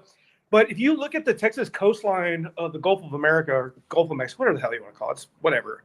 But there's some major cities. You got South Padre Island out there. You've got Corpus. You've got Galveston.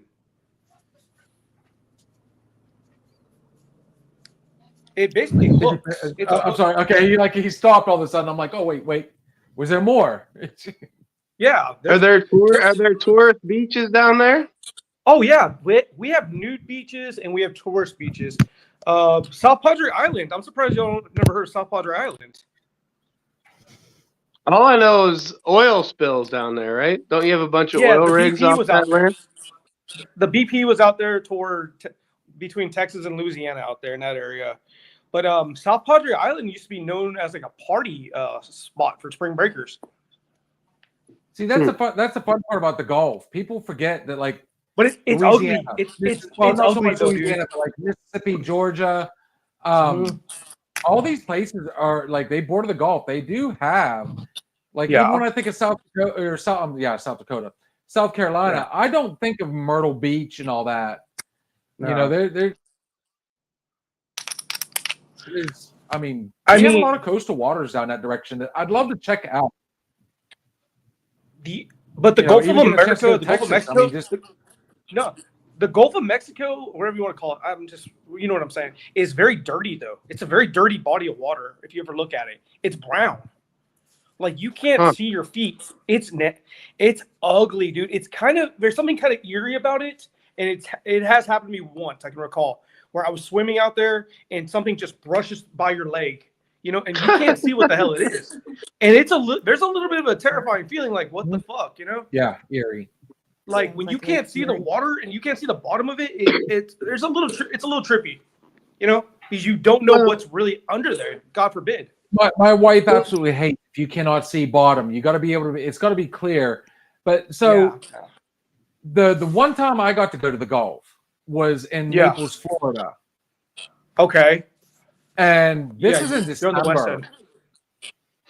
This was in December. So the water was somewhat chilly. I mean, it was like 60-something degrees. Obviously, a lot of the locals, they looked at us like we were crazy getting out there. But I was working for United Van Lines at the time. We took some time off to kind of just beach day it. But it has to be like the location then, because for me, being in the Gulf,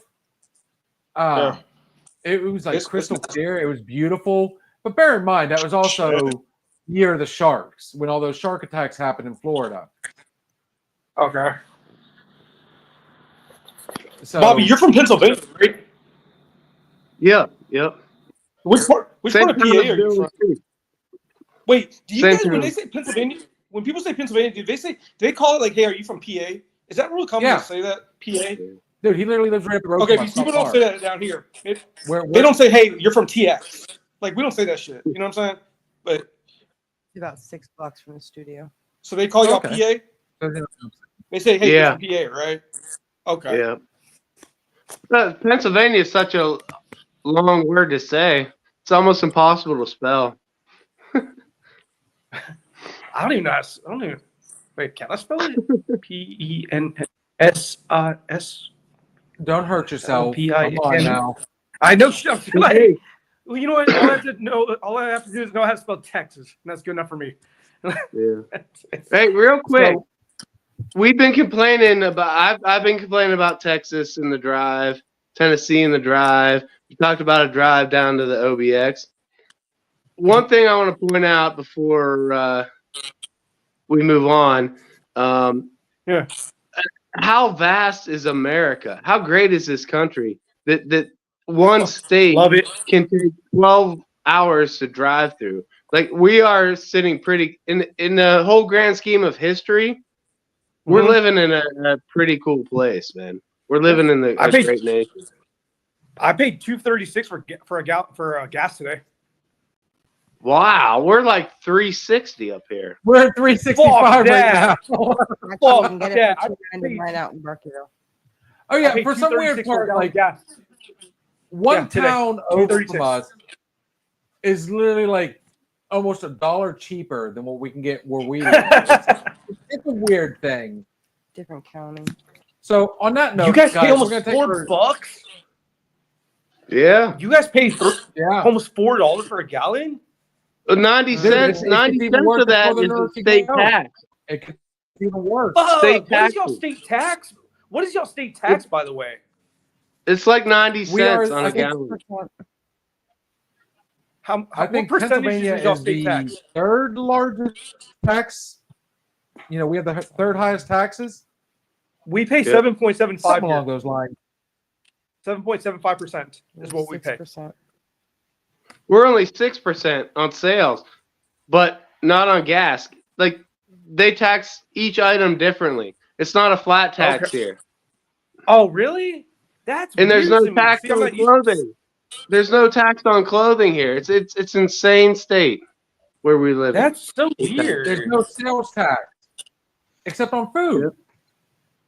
Okay, they tax you on food. Okay, so where does the majority that come from then? It's Okay, on. so when I say it's on food, like if you go into a restaurant, you get taxed. But if you go to like the Yeah. grocery store, if you go to if you go shopping, you know, at the outlet malls or whatever, there's no taxes Okay. there.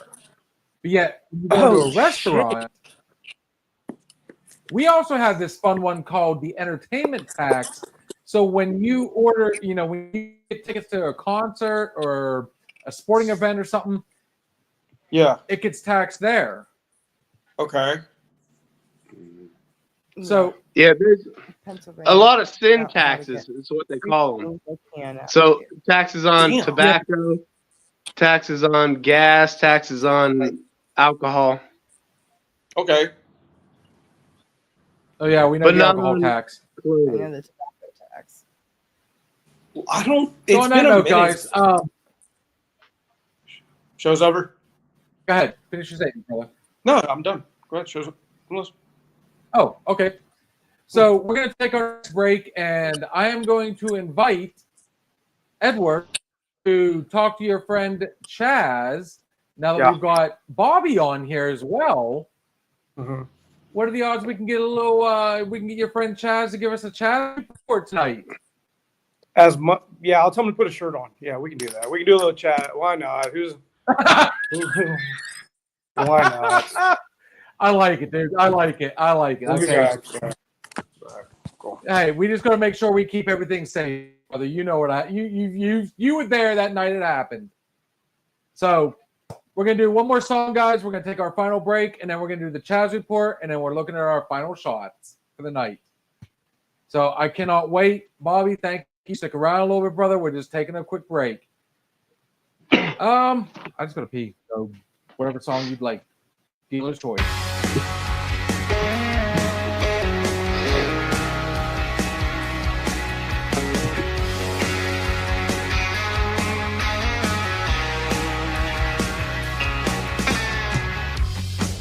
I lost myself today, never to be found. Remnants of my yesterdays, fighting to be heard. I lost myself today. Echoes of what we both said, holding me down, holding me back. Chains of all my regrets, linked to every word. And the echoes of what we both said. Leaving Georgia in a pine box would have been easier. Instead I'm watching the sunset on the end of this pier, knowing that he's holding you tonight while I'm holding a beer.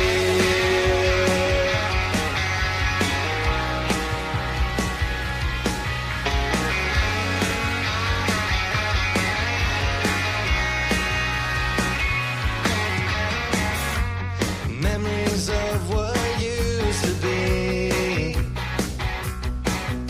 crowding my thoughts, killing my dreams.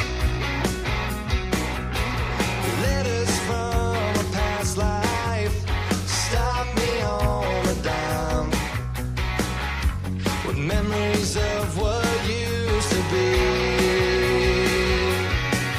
Leaving Georgia in a pine box would have been easier. Instead I'm watching the sunset on the end of this pier, knowing that he's holding you tonight while I'm holding a beer.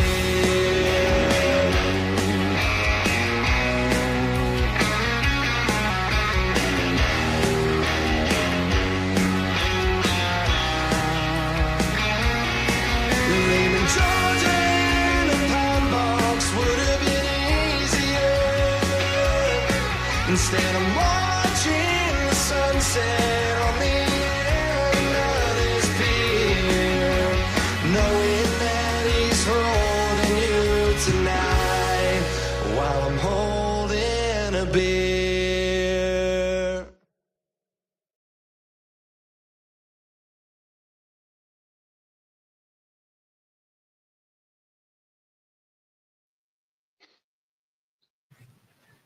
And this is what happens when you got two people talking about drinks. We do have the stuff for it. So, Bobby, while we're waiting for Chaz to show up, Bobby is my age. Yes. Steve's trying to pick on everybody. Oh. So, Chaz, I know you're ready, brother. I want to do something real quick before you come on. Actually, you know what? We're going to bring Chaz on, obviously. So, Chaz, can we go ahead and give Chaz's music for him, please? Hit my I music. think it's been way too long. Hit my music. music. Click.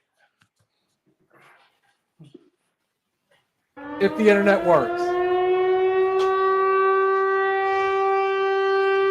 Wow. There it is. Woo!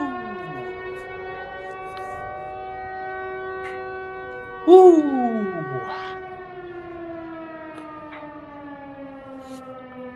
I gotta find Woo! a better one. That seems too low for what we got. Woo! What Hey, what's that smell? What's that smell? Chaz, What's that smell? I smell Yankee. Ugh. oh, Ugh. Something in the air. oh, Ugh. testosterone here. Ugh. Yankee. Ugh. Ugh. Choking. Hey, Choking. Chaz, remember, Bobby's not the only Yankees fan. And you know what? Sometimes you got to pray for people harder than others. You got to pray. All right, guys. So we're gonna do something real quick. We are about to lose battery, actually, and I know my friend Kitty Cat. We're going to pause my mic for 1 second. Chaz, I want your opinion on this next drink, sir. Bring I've it. never gotten this opportunity before you do the Chaz report. Ask Bobby too. So, I want to know what Bobby's opinion is. My producer here Yeah.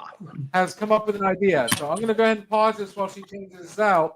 You should still be able to Okay. hear me. It's just going to sound a little echoed, Mm-hmm. but I think I can make this drink.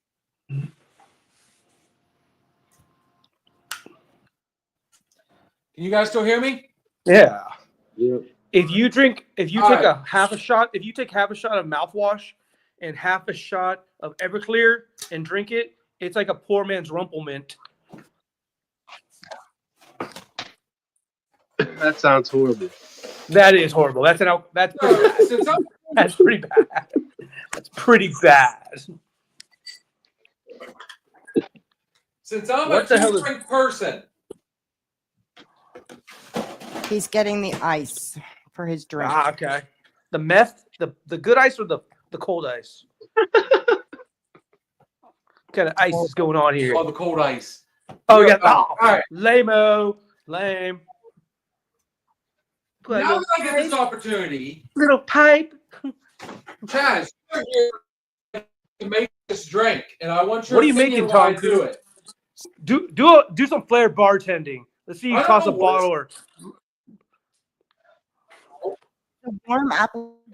So the only thing we don't have uh is the Fireball Jack, but No, he doesn't. The gentleman that showed me this drink doesn't like Fireball. He uses the Tennessee Fire.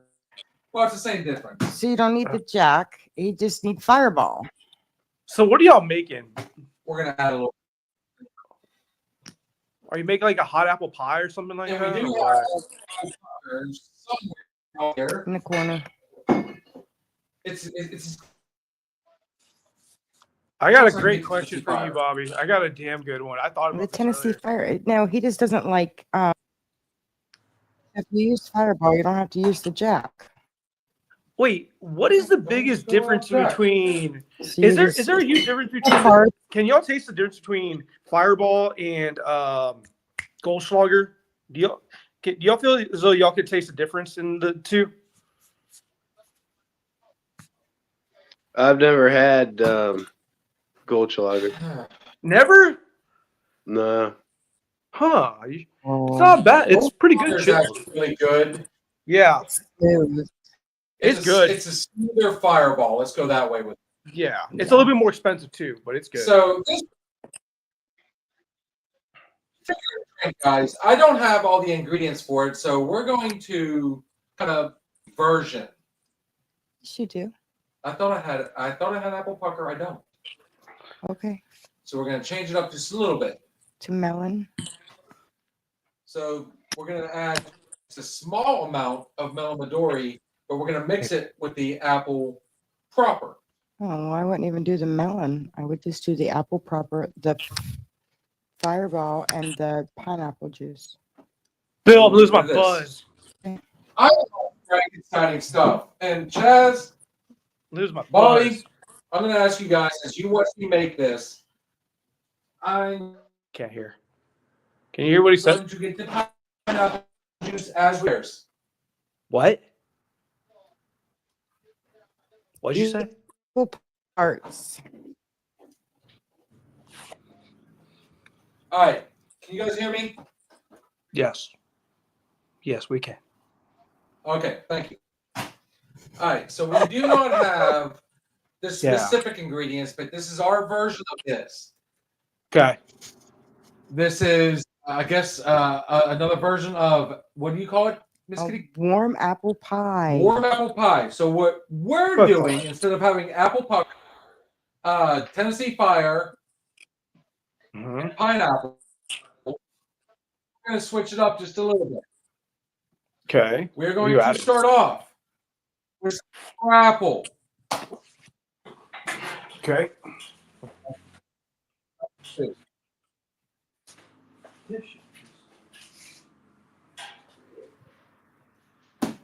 This is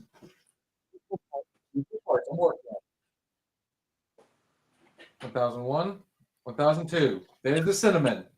Okay. A fireball. Yeah, I don't have it. Now, you can see the glass is almost half full. So we're doing 4 equal parts on this one. So We're adding, thank you, Miss Kitty Cat. We have proper apple, fireball, and we are adding pineapple juice. Okay. Stir together. Allow me, gentlemen, to join you back on the stage. Salud. What's your take on the drink so far? Does it look good? Can't see it. Can't see it. It's good to me. What's your take? Does it Chaz? taste What's your good? thoughts on it before I take this drink? One more time. What's the ingredients? One more time. Of course. One more time. Chaz, stick around. Don't go anywhere. Bobby, One more what's your time. thoughts on this drink so far? Proper apple, fireball, pineapple juice. This is warm apple pie. Sounds good to me. Have you ever had apple pie with vanilla ice cream? It's really good. Yeah, Alamo. Alamo. Yeah. So if a drink tastes like that that, sounds good, that's guys. cool. You know what? Maybe a little whipped Right. vodka on. Chaz, Maybe a you little can- bit of whipped vodka. Maybe a little whipped vodka on it for that whipped cream vibe. You know, like apple pie with whipped cream. I don't have vodka. We'll go ahead right now with, and then I'll tell you what. I'll throw a little whipped cream on Yeah, sounds good. here Sounds in a good. second. But we're gonna It try does sound this good. as is. She's already laughing. Here we go, Chaz. Bobby, Salud. ready? You guys get to see the debut. Warm Salud. apple pie. Cheers. 2 fingers. Oh my God. Does it taste like McDonald's or homemade? Does it taste like McDonald's or homemade? Yeah, I'm gonna tell you right now. Honestly, the fact that you said McDonald's, it does think of It's apple pie. It really does. it's from American Pie. It's from American Pie. It's Like, from I mean, American that pineapple kind of gives it that crust taste. Wow. That Sounds was good. surprising. Actually, sounds good. What makes it warm? Like what's the word warm in there? The fireball? The fireball. Yeah, gotta be. The cinnamon, the hot cinnamon. Yeah. All right, guys. Is it good? Sounds good. So promote the sale of alcohol or tobacco. But if you happen to go into your cabinet and you find Fireball whiskey or you find proper apple, which the recipe requires or recommends apple pucker. I'm telling you right now, proper apple, Fireball whiskey, and pineapple juice. Bob, do you have TikTok? No, I only have Facebook. Nice. Shit, Would I you don't like even to have try that. a sample? I don't have that. No, we'll save that for another night that I'm drinking. All right. All right. So on that note, Chaz, I recommend it, brother. Bobby, Good, same sounds good. thing. If Sounds you happen to go into your cabinet and you find those liquors, it is worth trying. I am 2 for 2 tonight. The second drink, thank you, Miss Kitty Cat, You're for welcome. showing that to me. On that note, I think it is time I cannot wait because I've actually been chomping at the bit. Oh, bring out the stogie. Where's the notebook that even says it? Come on, man. Let us close out this plate.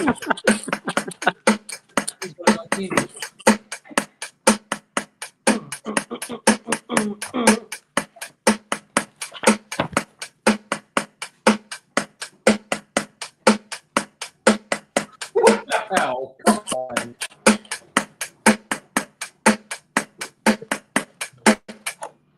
That was enough. That was enough. All right. That's fantastic. All So, right. for, Yeah, we got you, brother. for April the 21st of 2025, everybody, you know what time it is. It's time for the Chaz Report. So, right off the bat, I'm going to throw a question for everybody. This one's a thinker. Remember, we got to get the brain going. So, my question is, if you haven't had sex in 5 years, you go to a bar, you meet a couple. Oh, You meet a pineapple couple. If you don't know what that means, Google it. Be smart. The guy says, you know what? You can fuck my wife. But guess what? Before you fuck her, you got to jack me off. Do you jack him off to have sex with his wife? No way. there are so many fish. Nope, I'm good. Hey, have a good night, guys. I don't know about Bobby on this. I'm turning that offer down. You don't have to look the guy Personally. in the eye. Bobby, what you got? You don't. Absolutely I don't look him in the eye not. and tell him no thank you. Right. There like, is no peace out there worth. Dude, I wouldn't even do that for my best friend. Love you, Steve. But at the end of the day, no. Negative. Nope. The guy I'm good. The guy even says you don't have to look me in the eye. You don't have to. You don't have to do any of that. You just have to get me off first. Every which way you want. There is no way I'm giving a gentleman a hand job just to have sex with his wife. It's not happening Really? at all. Really? I love you, Kitty Cat and Blue. You know I love you too, but it ain't happening. Okay. Let's ask another question then. Let's ask. How much would it take for you to take it up? How much? To take what up? What's that mean? You know what I mean? If a dude offered you money, how much would it cost you? How much would you charge to take it up one?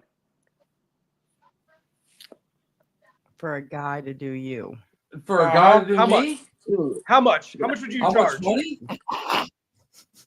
Everybody's got a price. Everybody's got a price. So how much would you charge? Not instituting prostitution. Not institution, not coming up with prostitution, but how much would you charge? How much would it take for you to take it up one? How much? Dude, this is Big Papa Pump. I know you're out there somewhere watching this. What would be your price? Okay, here at another spot, I'm going to tell you right now. You're better off just trying to kill me, dude. I'm not for sale. That good answer. That's crazy. These Dodger fans with these weird ass much. questions. We're on point. And Okay, so the answer would be so nobody has a price. Nobody has a price. But Okay. All right. it's just, I mean, at the end of the day, there's so many other ways to make money. Mm-hmm. You know, even in a sexual manner. That that particular one, I mean, with all the other options out there, negative. Okay. Let us do it like this. Now, since I we're will still say in this business. though, before Bobby answers his, I tell you what, for $1 million, I will stick one up Chaz. Oh, dude, I'd give it to you for $50, bro. Come on, man.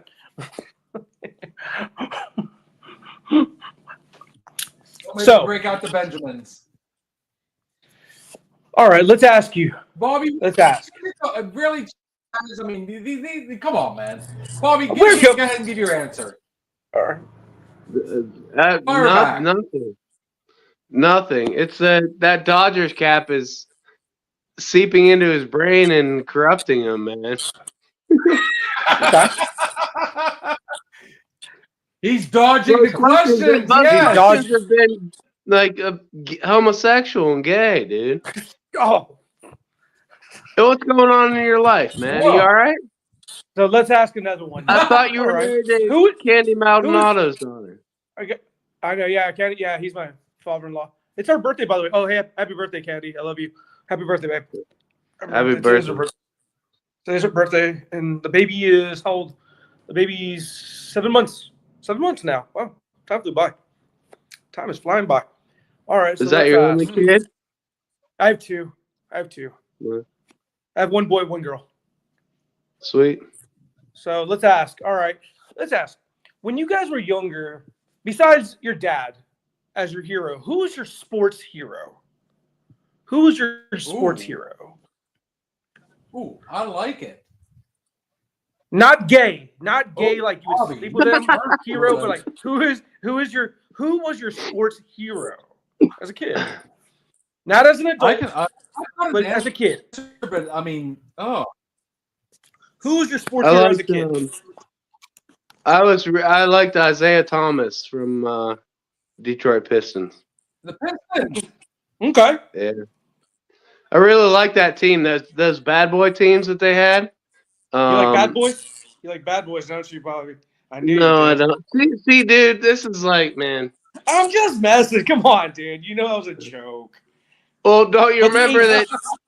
that? The 80s. I'm surprised you didn't jump on it like Isaiah Thomas and Magic Johnson kissed in the All-Star game. Remember that? Wait, what? The Magic came out with AIDS. No way. They did. On the cheek, You're- they kissed each other. I tell you But what, you're Magic gonna Johnson keep came out with promoting AIDS, and Bobby. everybody thought he was dead. Yeah. Wait. Say that one more time. Magic Johnson came out and said he had AIDS. Remember that? And then Isaiah Oh, Thomas, dude, I remember that. Isaiah Thomas was his friend, and they kissed each other in the All-Star game. What? Wow. Yeah. I remember that. No. That was Isaiah Thomas's way of saying it's not what you think, guys. You can't catch it just by that. It was kind of like a. Yep. Really? Oh, I remember that. Wow. It was showing that he wasn't afraid. I didn't of know him that. Like everybody. Yes. Wow. Wow. So I like that Okay. one. I will say this. My idol when I was a teenager, when I was younger, was Bob Burnquist. And I got to meet him.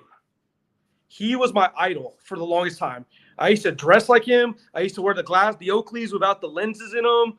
I used to wear the bucket hat when he was in Tony Hawk Pro Skater 2. That was like my idol. Tony Hawk Pro Skater 1 as well. He was my idol. Bob Burnquist was like my idol, and I got to meet him. Bob Burnquist. I like that one. I like For that what? one. Skateboarding. You talking skateboarding? Yeah, of course. Bob Burnquist, dude. The one-footed Smith. He did Yeah, the rocket dude. air. That's he was like awesome. the king of Switch. Yeah, he was sick. Oh, he won the gold medal in Pennsylvania for the X Games. He did a blunt Right. to kickflip fakie out. Cecil You remember that? Fielder. Hey, before the The X X Games. Games, you remember they used to do like half pipe and full pipe competitions. They used to do Yeah, like of course. the air, how much Yeah. air you could get in the championship. Yeah, Danny Way. That's crazy. Danny Way was like Yeah. beat the boss. Yeah. So he No, was there's my- an Asian guy or a Hawaiian guy that got all the air. So Oh, here's Christian one right Hosoi. now. Christian Yeah, Hosoi. yeah, Christian. Christian Yep. Hosoi. Yeah. My hero back in the day, because I was Who? the biggest baseball fan. More Mhm. so than bear in mind, like when growing up, I had Bo Jackson, I had Michael Jordan, I had all these.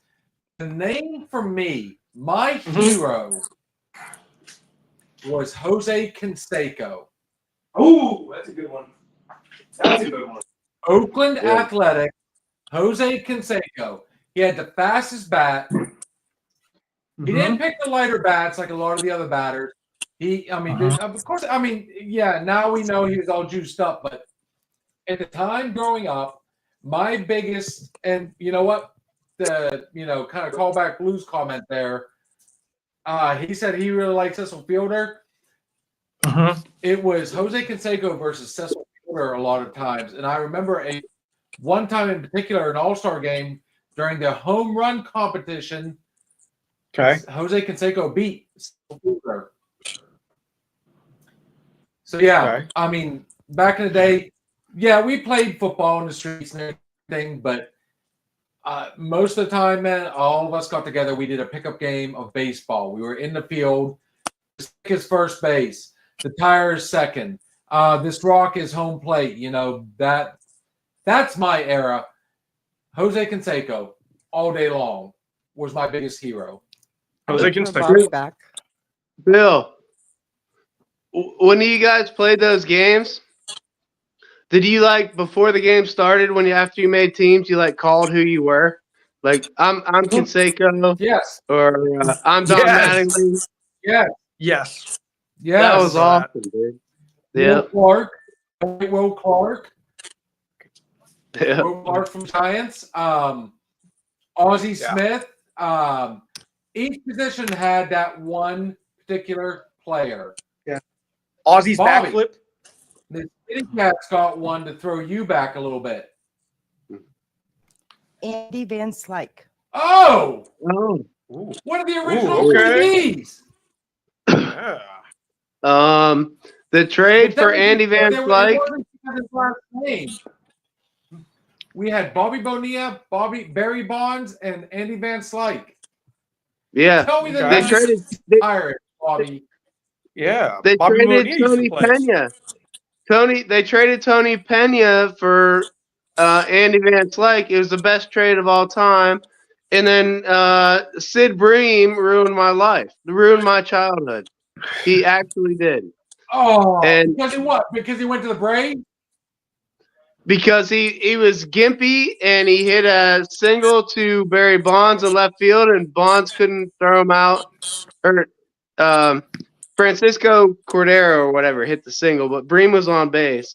Couldn't throw him out at home plate, and we lost the National League Championship Series. That was the curse. Really? We were done. That was against Cincinnati too. Atlanta Braves. Was that not against Cincinnati? Atlanta Braves. Was Sid Bream on the Braves at that point? Yeah, he went to the Braves. Yep. He could barely walk or run, and he scored on Barry Bonds. Couldn't throw him out. And Jose Lean, do you remember Chico Lean? Jose Lean, second baseman. He made a huge error. Jose. Doug Drabeck was pitching that game. Was pitching a gem. There's 2 errors. Chico made one. Knuckleball. Oh no, that was Tim Wakefield. Remember, Tim Wakefield was a monster. You're talking dirty. Oh, Michael Valier was our catcher. Right, because we traded Jose Pena for Van Slyke. The Killer Bees. It was awesome, dude. It had us World Series that year. I told you it would take you back. Wow. Oh, Kitty Cat had to tuck my heartstrings on that one. So who? Yeah. So okay. So Bill, your favorite one was Jose Canseco. Mine was Bob Burnquist. Yes, And Bobby, sir. whose is yours at the end? Whose is yours? Isaiah Thomas from the Pistons. Isaiah Thomas. That's right. That's right. Isaiah. Thomas. Does Cat or God have one? The Almighty. I said Andy Van Slyke. Andy Van Slyke is Cats. She said Andy Van Slyke. Yeah. Okay, so a lot of we baseball. picked him up in an awesome trade, Cardinals, Mhm. and I tell you what, it worked out great. And you know what's weird? Andy Van Slyke did not have the greatest numbers. He really doesn't. If you go and look. Okay. But yet, at the end of the day, that man in a clutch, he was one of the heart and souls of Pittsburgh Pirates baseball back in the 90s. Late 80s, early 90s. Andy Van Slyke. And you know what? At the end of the day, it wasn't for his numbers he got into the Hall of Fame. Let's say that right now. Mm-hmm. I tell you what, I mean, he was an ambassador for the team. I don't think Andy Van Slyke's in the Hall of Fame. Is he? Fact check. But I think Pete Rose should be in the Hall of. I think Pete Rose should be in the Hall of Fame. Well, it doesn't matter now. Pete that Rose he's needs to be in the Hall of Fame. That's the next past question. 100%. Pete Rose deserves to be in the Hall of Fame. Yeah. It's It bullshit. He's It not. doesn't Like, matter it's still- anymore. He's dead. Now he cannot be in there. Like nobody cares. Like he's dead. Pete Rose. He can still go in. Wait, can you be elected to the Hall of Fame? He can still go in posthumously. Yes, he can. Right. Okay, you can, right? Okay, I didn't know if you could. I thought you had to maybe be alive. Okay, But so the then it's debate- like he remains eligible for the Hall of Fame. He was, he made the votes, but he never made it past. Mm-hmm. I lost it. Yeah. I'll get it back Baseball right Hall now. of Fame is tough to get into. Baseball Hall of Fame is hard to get into. They don't let everybody in. He is in the Missouri Sports Hall of Fame. So my bad. I take Okay. my original. He's not in the Baseball Hall of Fame, but he is in the Missouri Sports. Okay.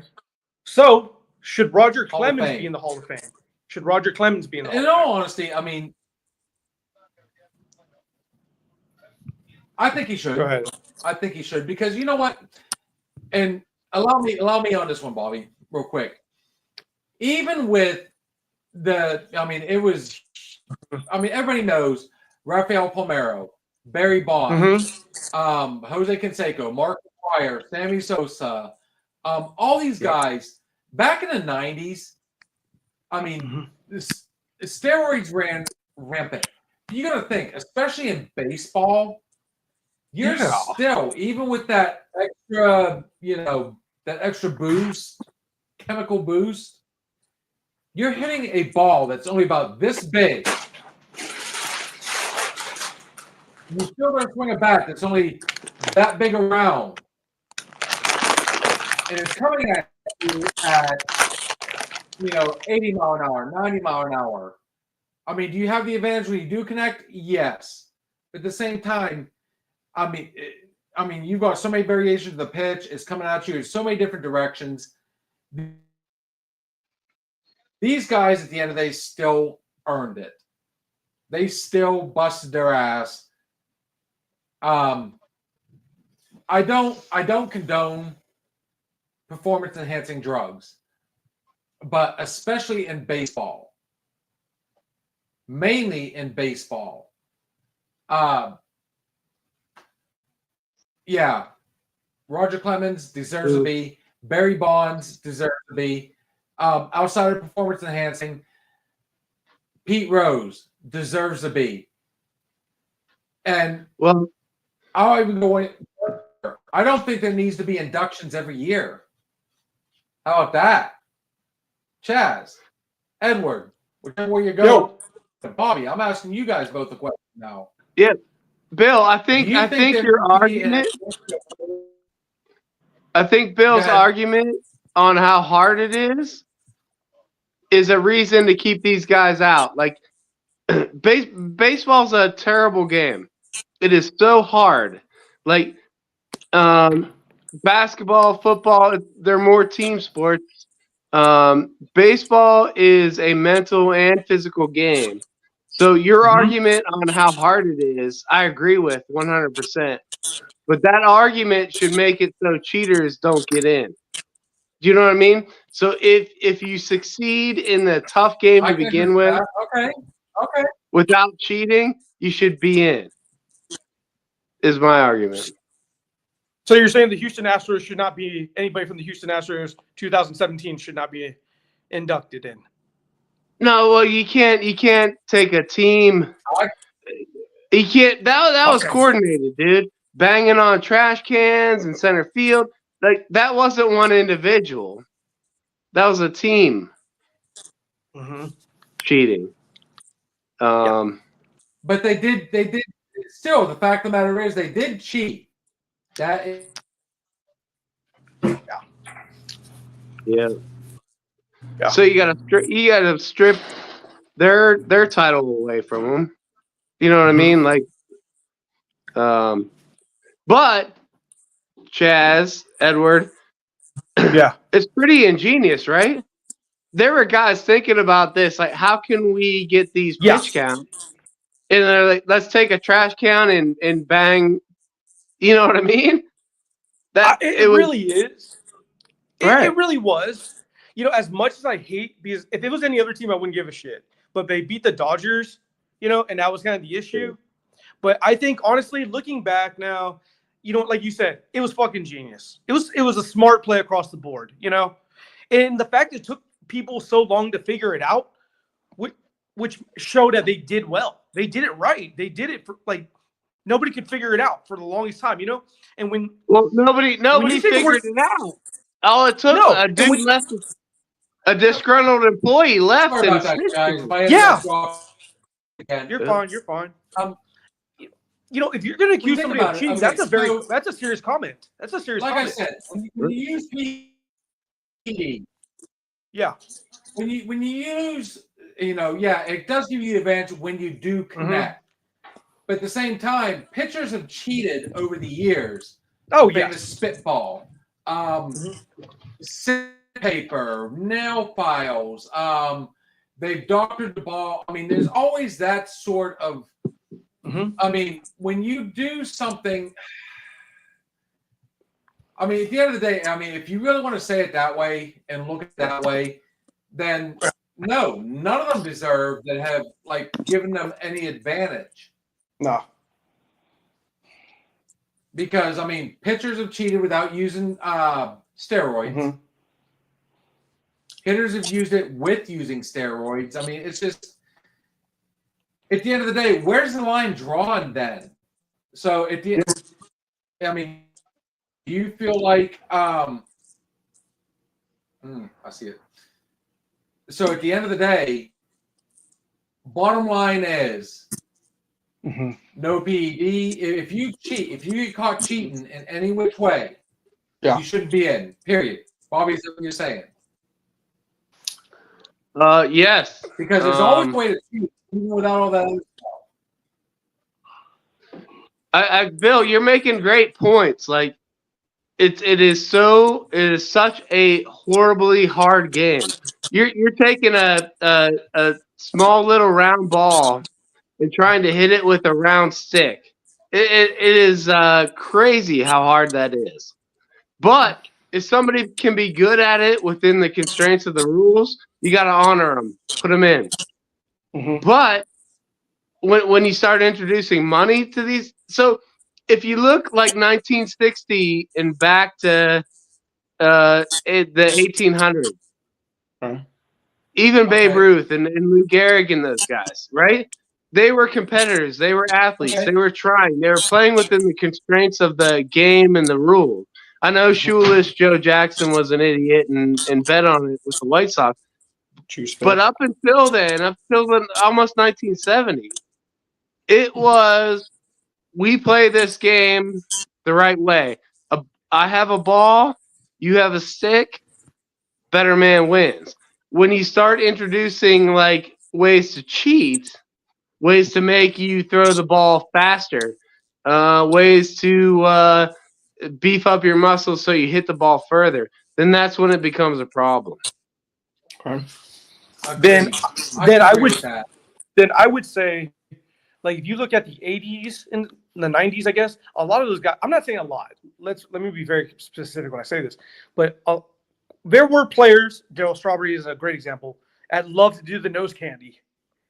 You know, and you can't tell me that doesn't. You can't tell me drugs don't enhance your performance. You know what I mean?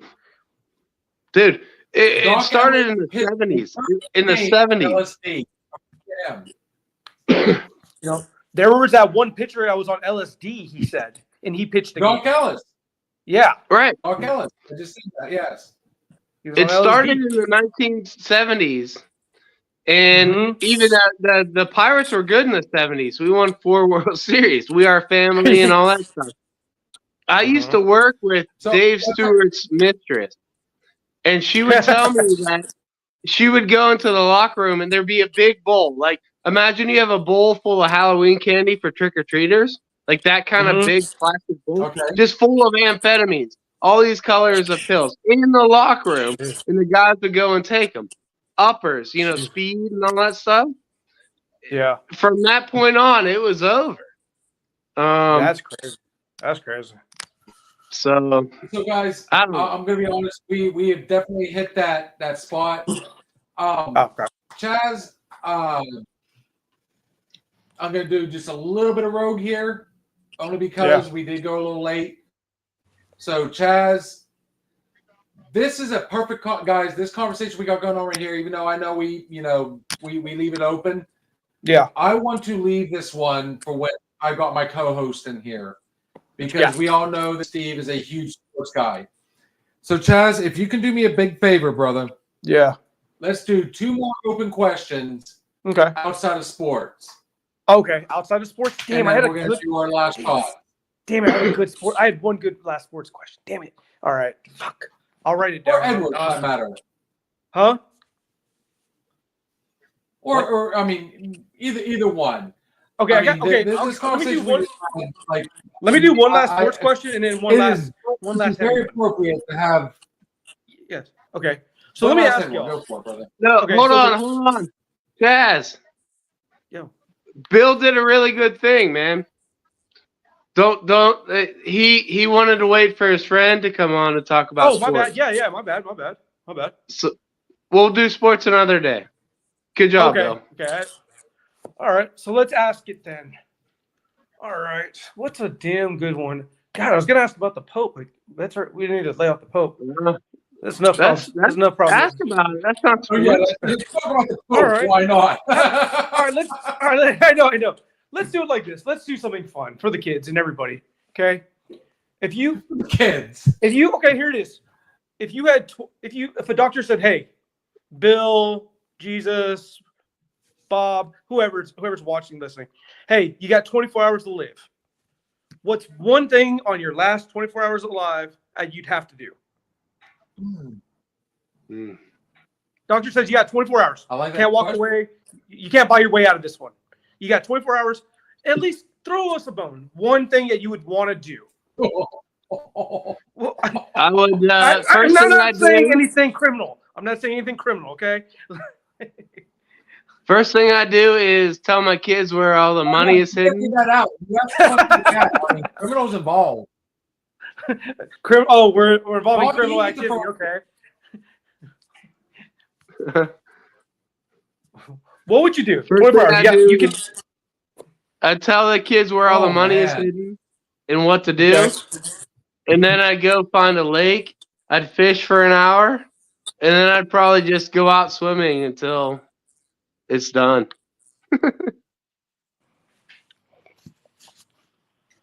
I'm not gonna lie. I'm going out with a bang. I am doing everything I can with the family. Everything. Like, I'm going to try and spin the world all in one day. And anybody that knows me knows I'm going to, it doesn't matter how, I'm going to try and make it happen, whether it's feasible or not. But, on a perverted side, dude, I'm going to see every set of tits I can. I'm going to drink all the alcohol I can. I'm going to do everything that I swore up and down I was wanting to do that I couldn't do. It's 24 hours. What do I got to lose? And at the end of the day, my last 5 hours, I promise you, is mine and mine alone, and there's nobody else touching that one. It would be a family thing. It would be a wife thing.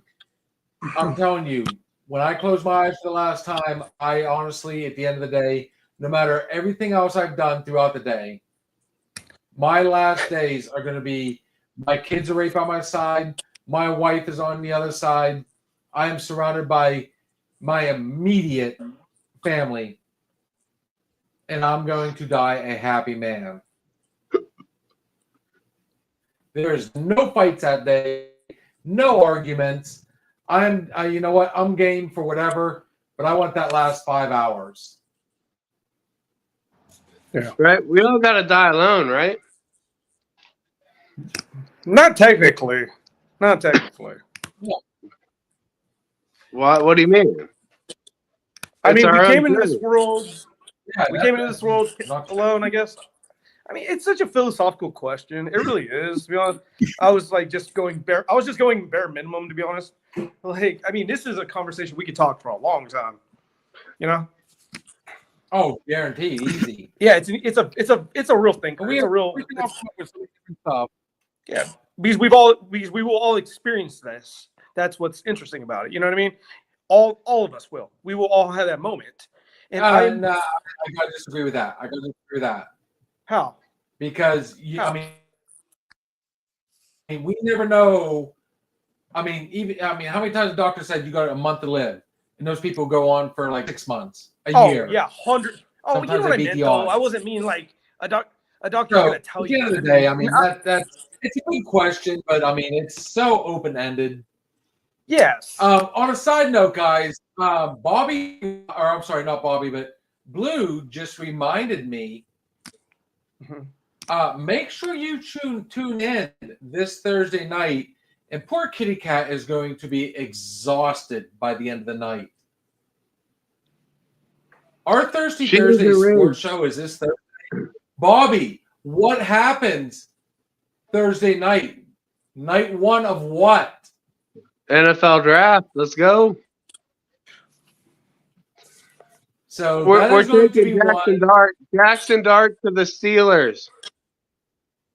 Thank you, sir. 100. So on that note, on a side note, guys, I do have to say, I know you said, hey, let's save this for Thursday night, but I'm telling you, Thursday night is going to be 100% football for all you guys listening, watching, whatever. We will drop the link, and I'm going to talk to Kat for a few moments afterwards, and I'm sure we might be able to get a hold of like my co-host. I don't think he's going to have a problem with it. We might, hence the word might, guys. Might. Yeah. Go on just a little bit early that night, just to go ahead and talk a little bit of sports before it goes. Pre-game. So I'm going to talk with this young lady right here who's been through a hell of a hangover. Sorry, a hell of a headache tonight.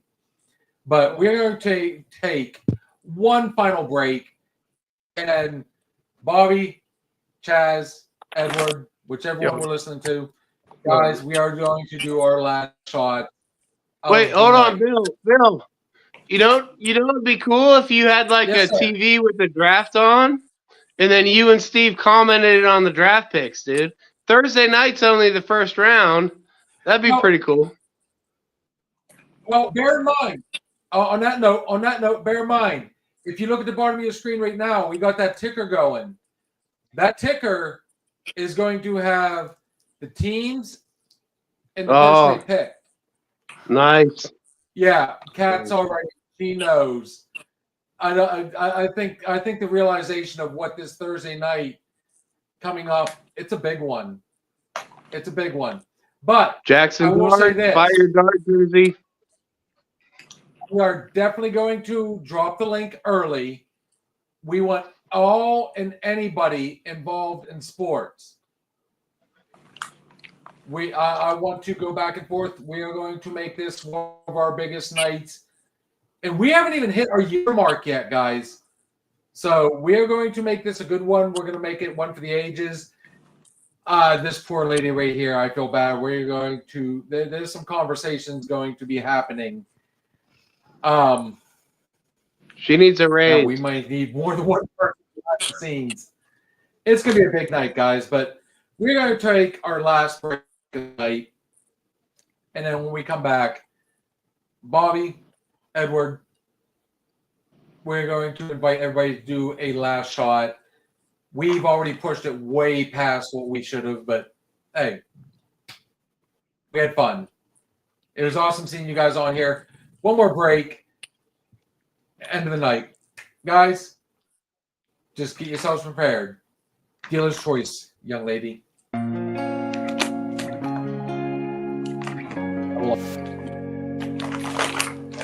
TV3, how we know everything guys. seems to disappear. Life comes at you fast and then it's gone. I wish that we'd have one more night, rewind the hands of time, forget that we ever had to say goodbye. Life ain't fair, man, don't you know we're one mistake from starting over.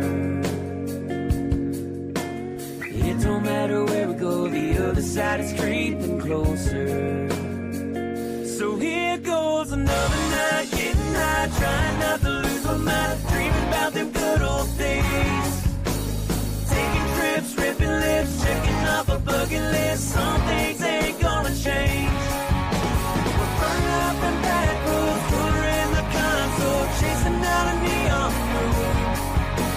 Another night, getting high, doing what we used to do. Yeah, that's how I'm getting over you.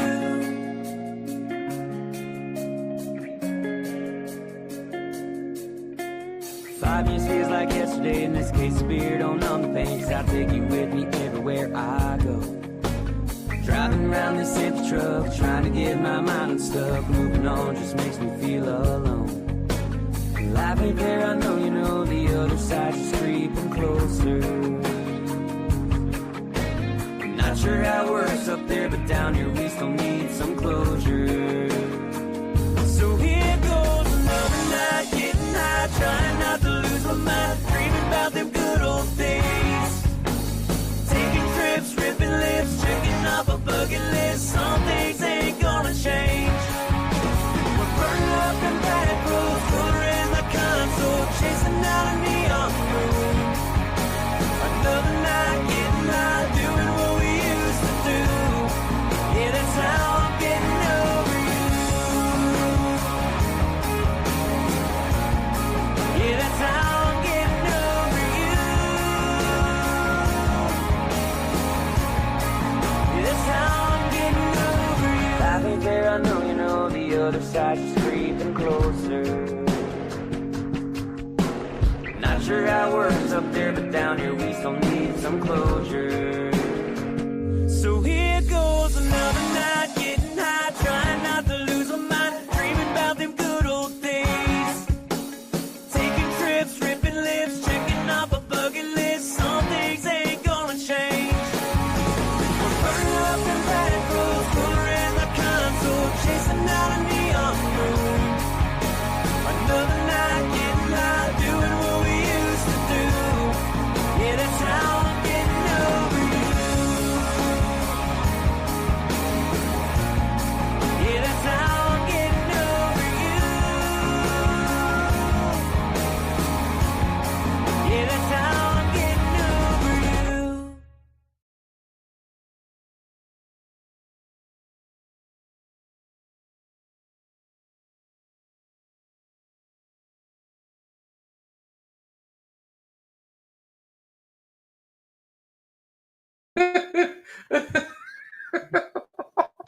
You.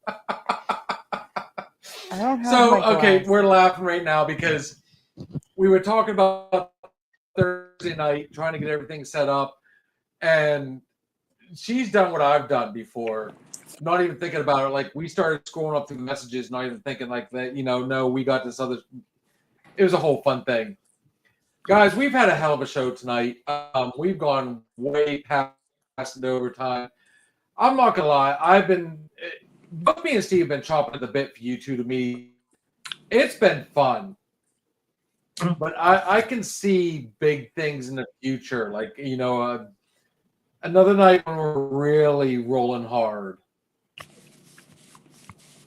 I'm not going to lie. You guys have been like really cordial with each other tonight. It's kind of like, I was expecting a little bit of fireworks and some serious jabs and I mean, like Rodney King said, can't we all just get along? Like hit the ground running. Can't we all just get along? Please. Can't we all just get along? Can we all just get along? Like Reginald Denny said, stay in your car. Oh, wow. Sorting that out, guys. Hey, we've had a hell of a night. Awesome show. Hey, what can I say? I mean, first one back, we take a break. It's just like going back to work right after a vacation. I still think no matter what, at the end of the day, it was fun. So on that note, though, it is that time for, ladies and gentlemen, the last shot. So, Mr. Edward, I would like for you, sir, I request that you give us our first last shot of the night, brother. Boy, I didn't have a speech prepared, but sure. You don't have to have a speech. Okay, well, I'll give you 2 seconds to think about it. Just a heads up. So, my biological father is from Texas, Mm-hmm. and his name as well was Edward. Oh, Really? Oh, It's not always a good thing, trust me. oh, Oh, shit. Oh, well, we're not all that bad at people. Wow. Damn. I'm just gonna go like dark on it. Ah, Yeah. wow. Wow. We love you. We love you, Ed. Yeah, apparently- I don't know, dude. How the fuck do you respond to that, dude? Like, Wow. like, How do you go follow from that? that? how do you go? Yeah, how I do you had to follow mess that, with- dude? Like, That is hilarious. Bob was being so good tonight, I had to throw something in there. damn. Jerry Springer moment. Dude. All right. Ed, dude, Chaz, Edward, Yeah. buddy, my brother. Okay. Let's Simply, go ahead. I'll say it like this. If you're not ready, let's go ahead and get Bobby Yeah. let's No, give no, him here. the Not- crown. Here, I'll say it like this. Not everybody from fucking What? Texas named Edward is a bad guy. There, I said it. That's my final shot. Okay. Not everyone from Texas is a bad person. Not everyone named Edward is a douche. So that's it. I love it. That's it. That's all I gotta say. Wow. And Bobby, it's been really nice That meeting you. was Actually, fun. very, That very was, intelligent. you know what? Very intelligent. Nice guy, man. Very impressed. I'm very impressed with you. That was fun. That was fun. That put Yeah. a nice little twist on everything and really made it organic, honestly, when you think about it. That was fun. So, dude, perfect response. I like it. I like it. Bobby, how do you follow that? I'm not sure, but one thing I can say is, Edward, I like you. I've always liked you. Cool. I'm rooting for you to be the third amigo on the show. Yeah. I know Well, thanks, it's dude. kind of calmed down a little bit. But I've lived in Anaheim, California. So I've actually chosen to go to Angels games instead of Dodgers games. And there's a reason behind that. But good for you and your team. I hope you do well. But you're not repeating this year. Bill. Yes. Earlier you mentioned that you're not sleeping, man. I've been there before, man. I've had things wake me up at 3 a.m. and I sit on them and it's a rough night.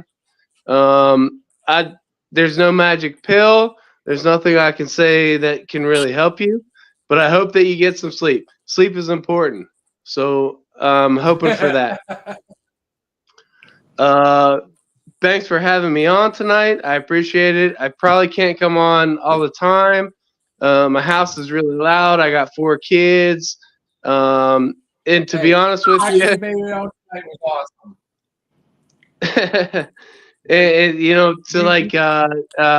to be honest with you, the first half I was watching the end of the Knicks game, like with half my eye and paying attention here, but I appreciate it. And so my final shot would be this. Bill opened the show tonight with asking how everybody's Easter went. I subtly answered the question via the chat and text saying that Easter is my favorite holiday. Okay. And I never went on beyond that. But, and I'm not going to get too deep into it, Easter is my favorite holiday because if Easter is not true, if Easter is not the truth, then all of this is pointless and meaningless. So what you have created with Another Shot, creating all these friendships, all these new bands, Southern Outlaws, Delta Circle, all the comedians that you bring on. Remember Robin when you first started and Robin came on? Oh, throwback. All these human beings that are coming on here to enjoy it, all of that is pointless if Easter did not exist. So I'll leave it at that. And I appreciate your show, and I can see through time that a lot of people do. And I wish you the most success with Another Shot, with you, Bill, and Steve, and Kat, and Blue, and everybody. And Edward, you're my boy, Ed. You're my boy. Cheers Blue. to you. My boy, Cheers Blue. to you, and good job, guys. Hope to see you again.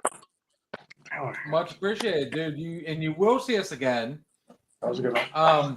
Dude, I like it. I like it. It works. I mean, we always try. The last shot, guys, by the way, at the end of the night, is always that positive spin. That's something to kind of remember you. You know, remember the show. I mean, it's different every night, but at the same time, it's the same. It all just depends on the situation. It really does. Last shots are hard, believe it or not. People don't realize you got to put some thought into it, and we go through so much stuff throughout the show, like so many different scenarios, conversations.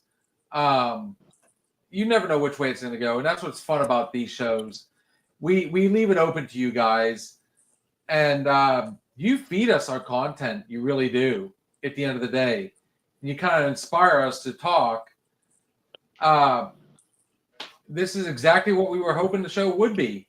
I mean, whether it be if you come on live or whether it be on message. Damn it, I'm not doing my last shot yet. Kitty Cat, do you have one, sweetie? I don't know if you saw that last comment on there, Bob, but Blue was giving your beautiful daughter Fiona a shout out, saying hi to her. Cool. I can't see comments for some reason. I couldn't see any comments tonight. But Really? thank you, Steve. When he's on live, it's hard. He's going from his phone. I've been there, done that. It's difficult to see stuff. So yeah, he was giving a shout out to Fiona. Hi, Fiona. She's over here. She says thank you. Oh, there she is. Blue. She says hi. Oh, looky there. I like it. And your last comments, Bob, it just reminds me of how much all of that Sunday school that we went to together actually sunk in. I like it, guys. I like it. East Main.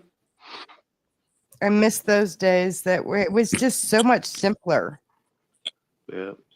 We were younger and carefree and thought we knew everything, and it was just so much easier to relax and be a kid. And I hope that our kids can understand that, because nowadays it is definitely not easy.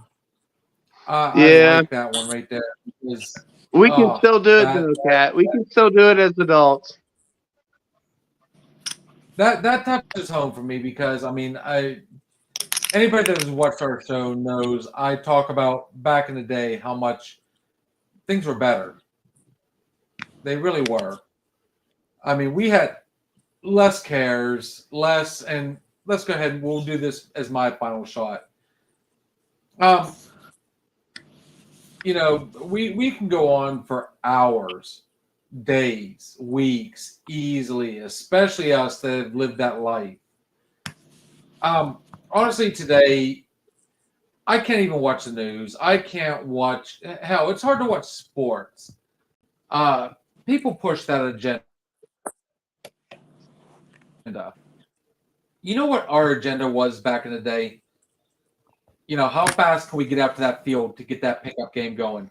How fast can we meet at the basketball court? How fast can you get, hey, I've got a friend here at the mall. She would love to meet you. Who remembers those days?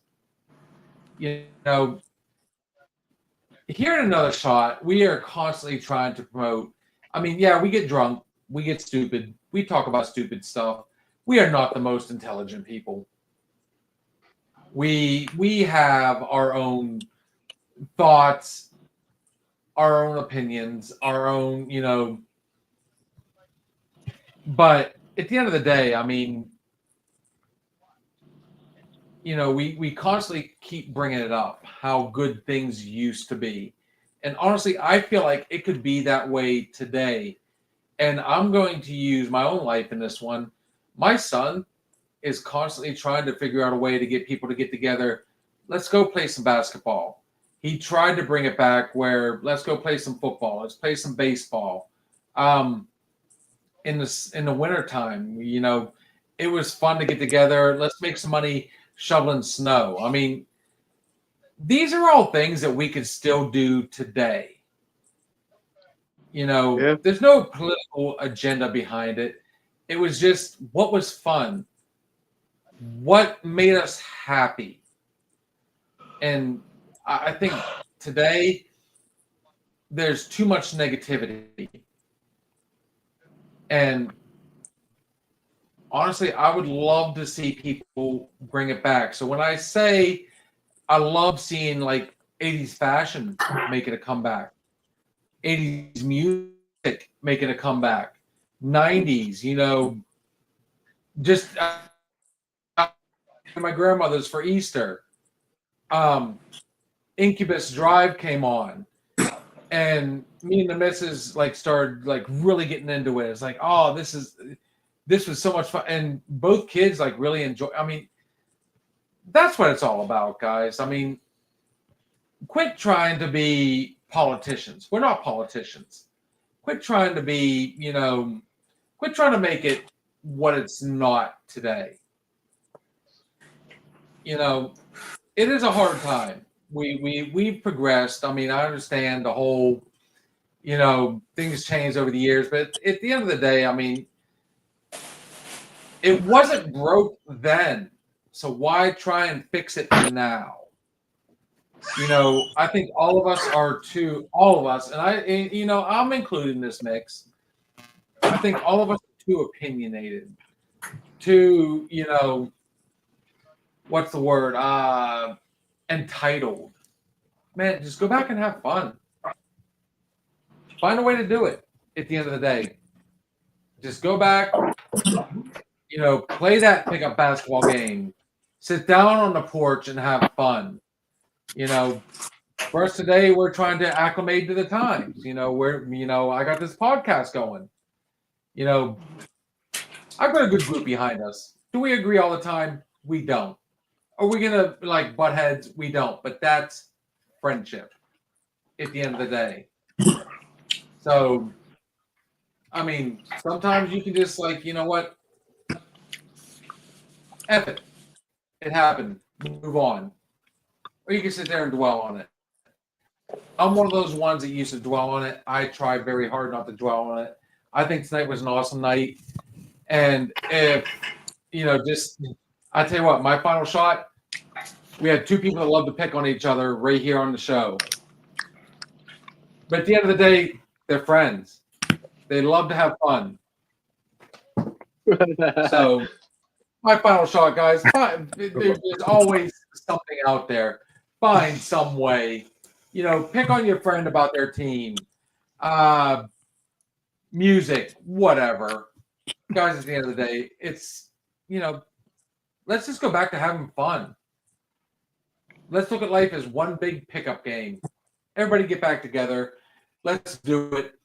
On that note, guys, we've had a hell of a show tonight. I want to thank Edward coming on. Bobby, awesome. Always. Guys, we are going to be live again Wednesday night for our Wednesday night open bar. And then Thursday night for our Thirsty Thursday. I'm already getting a look. She is not looking forward to this. And I promise you, it's not going to be any more fun on our end either. We are going to be hosting our Thirsty Thursday night, talking about what we love, football. Can't wait to see who my Steelers pick. Sunday night is our Sunday night weekend hangover. We get a little bit of a break in between. We recap the week, but every show is basically live forum, guys. Come on here and just have some fun. Let us know what you want to say. Talk to your bartender. Steve says, Pirates suck. Sell the team.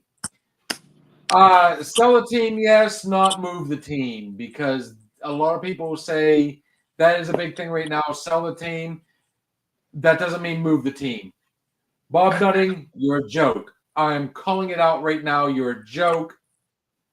You are in it for the money, not the fans. You care about one thing and one thing only. So hopefully at some point the Steelers organization sees me saying that, because I would love to have them on here just to battle that. Guys, thank you everybody for coming on. Edward, you look like you're about to fall asleep, brother. I'm sorry if I bored you. No, it could just be the alcohol talking, though. Oh, shit. Oops. Sorry. Oh, you think you're funny. Guys, at the end of the night, like this gentleman said, we always have fun. We always enjoy. Remember, though, on this show, everything we say on this show is just our opinion, and that includes our guests. But then again, and we've seen it many a times, it just might be the alcohol talking. Guys, we will catch you Wednesday night. All of us back and running. See ya. Oh! Kitty Cat, let me know. Cheers. Have a good one, guys. If you're looking for a party, good man, have you found it? Another shot is coming raw and unbounded. The whiskey's always talking and the beer's overflowing. Another shot is gonna hit you with a mind overloaded. The bar is always open with no inhibitions. Another shot will leave your sensories twitching.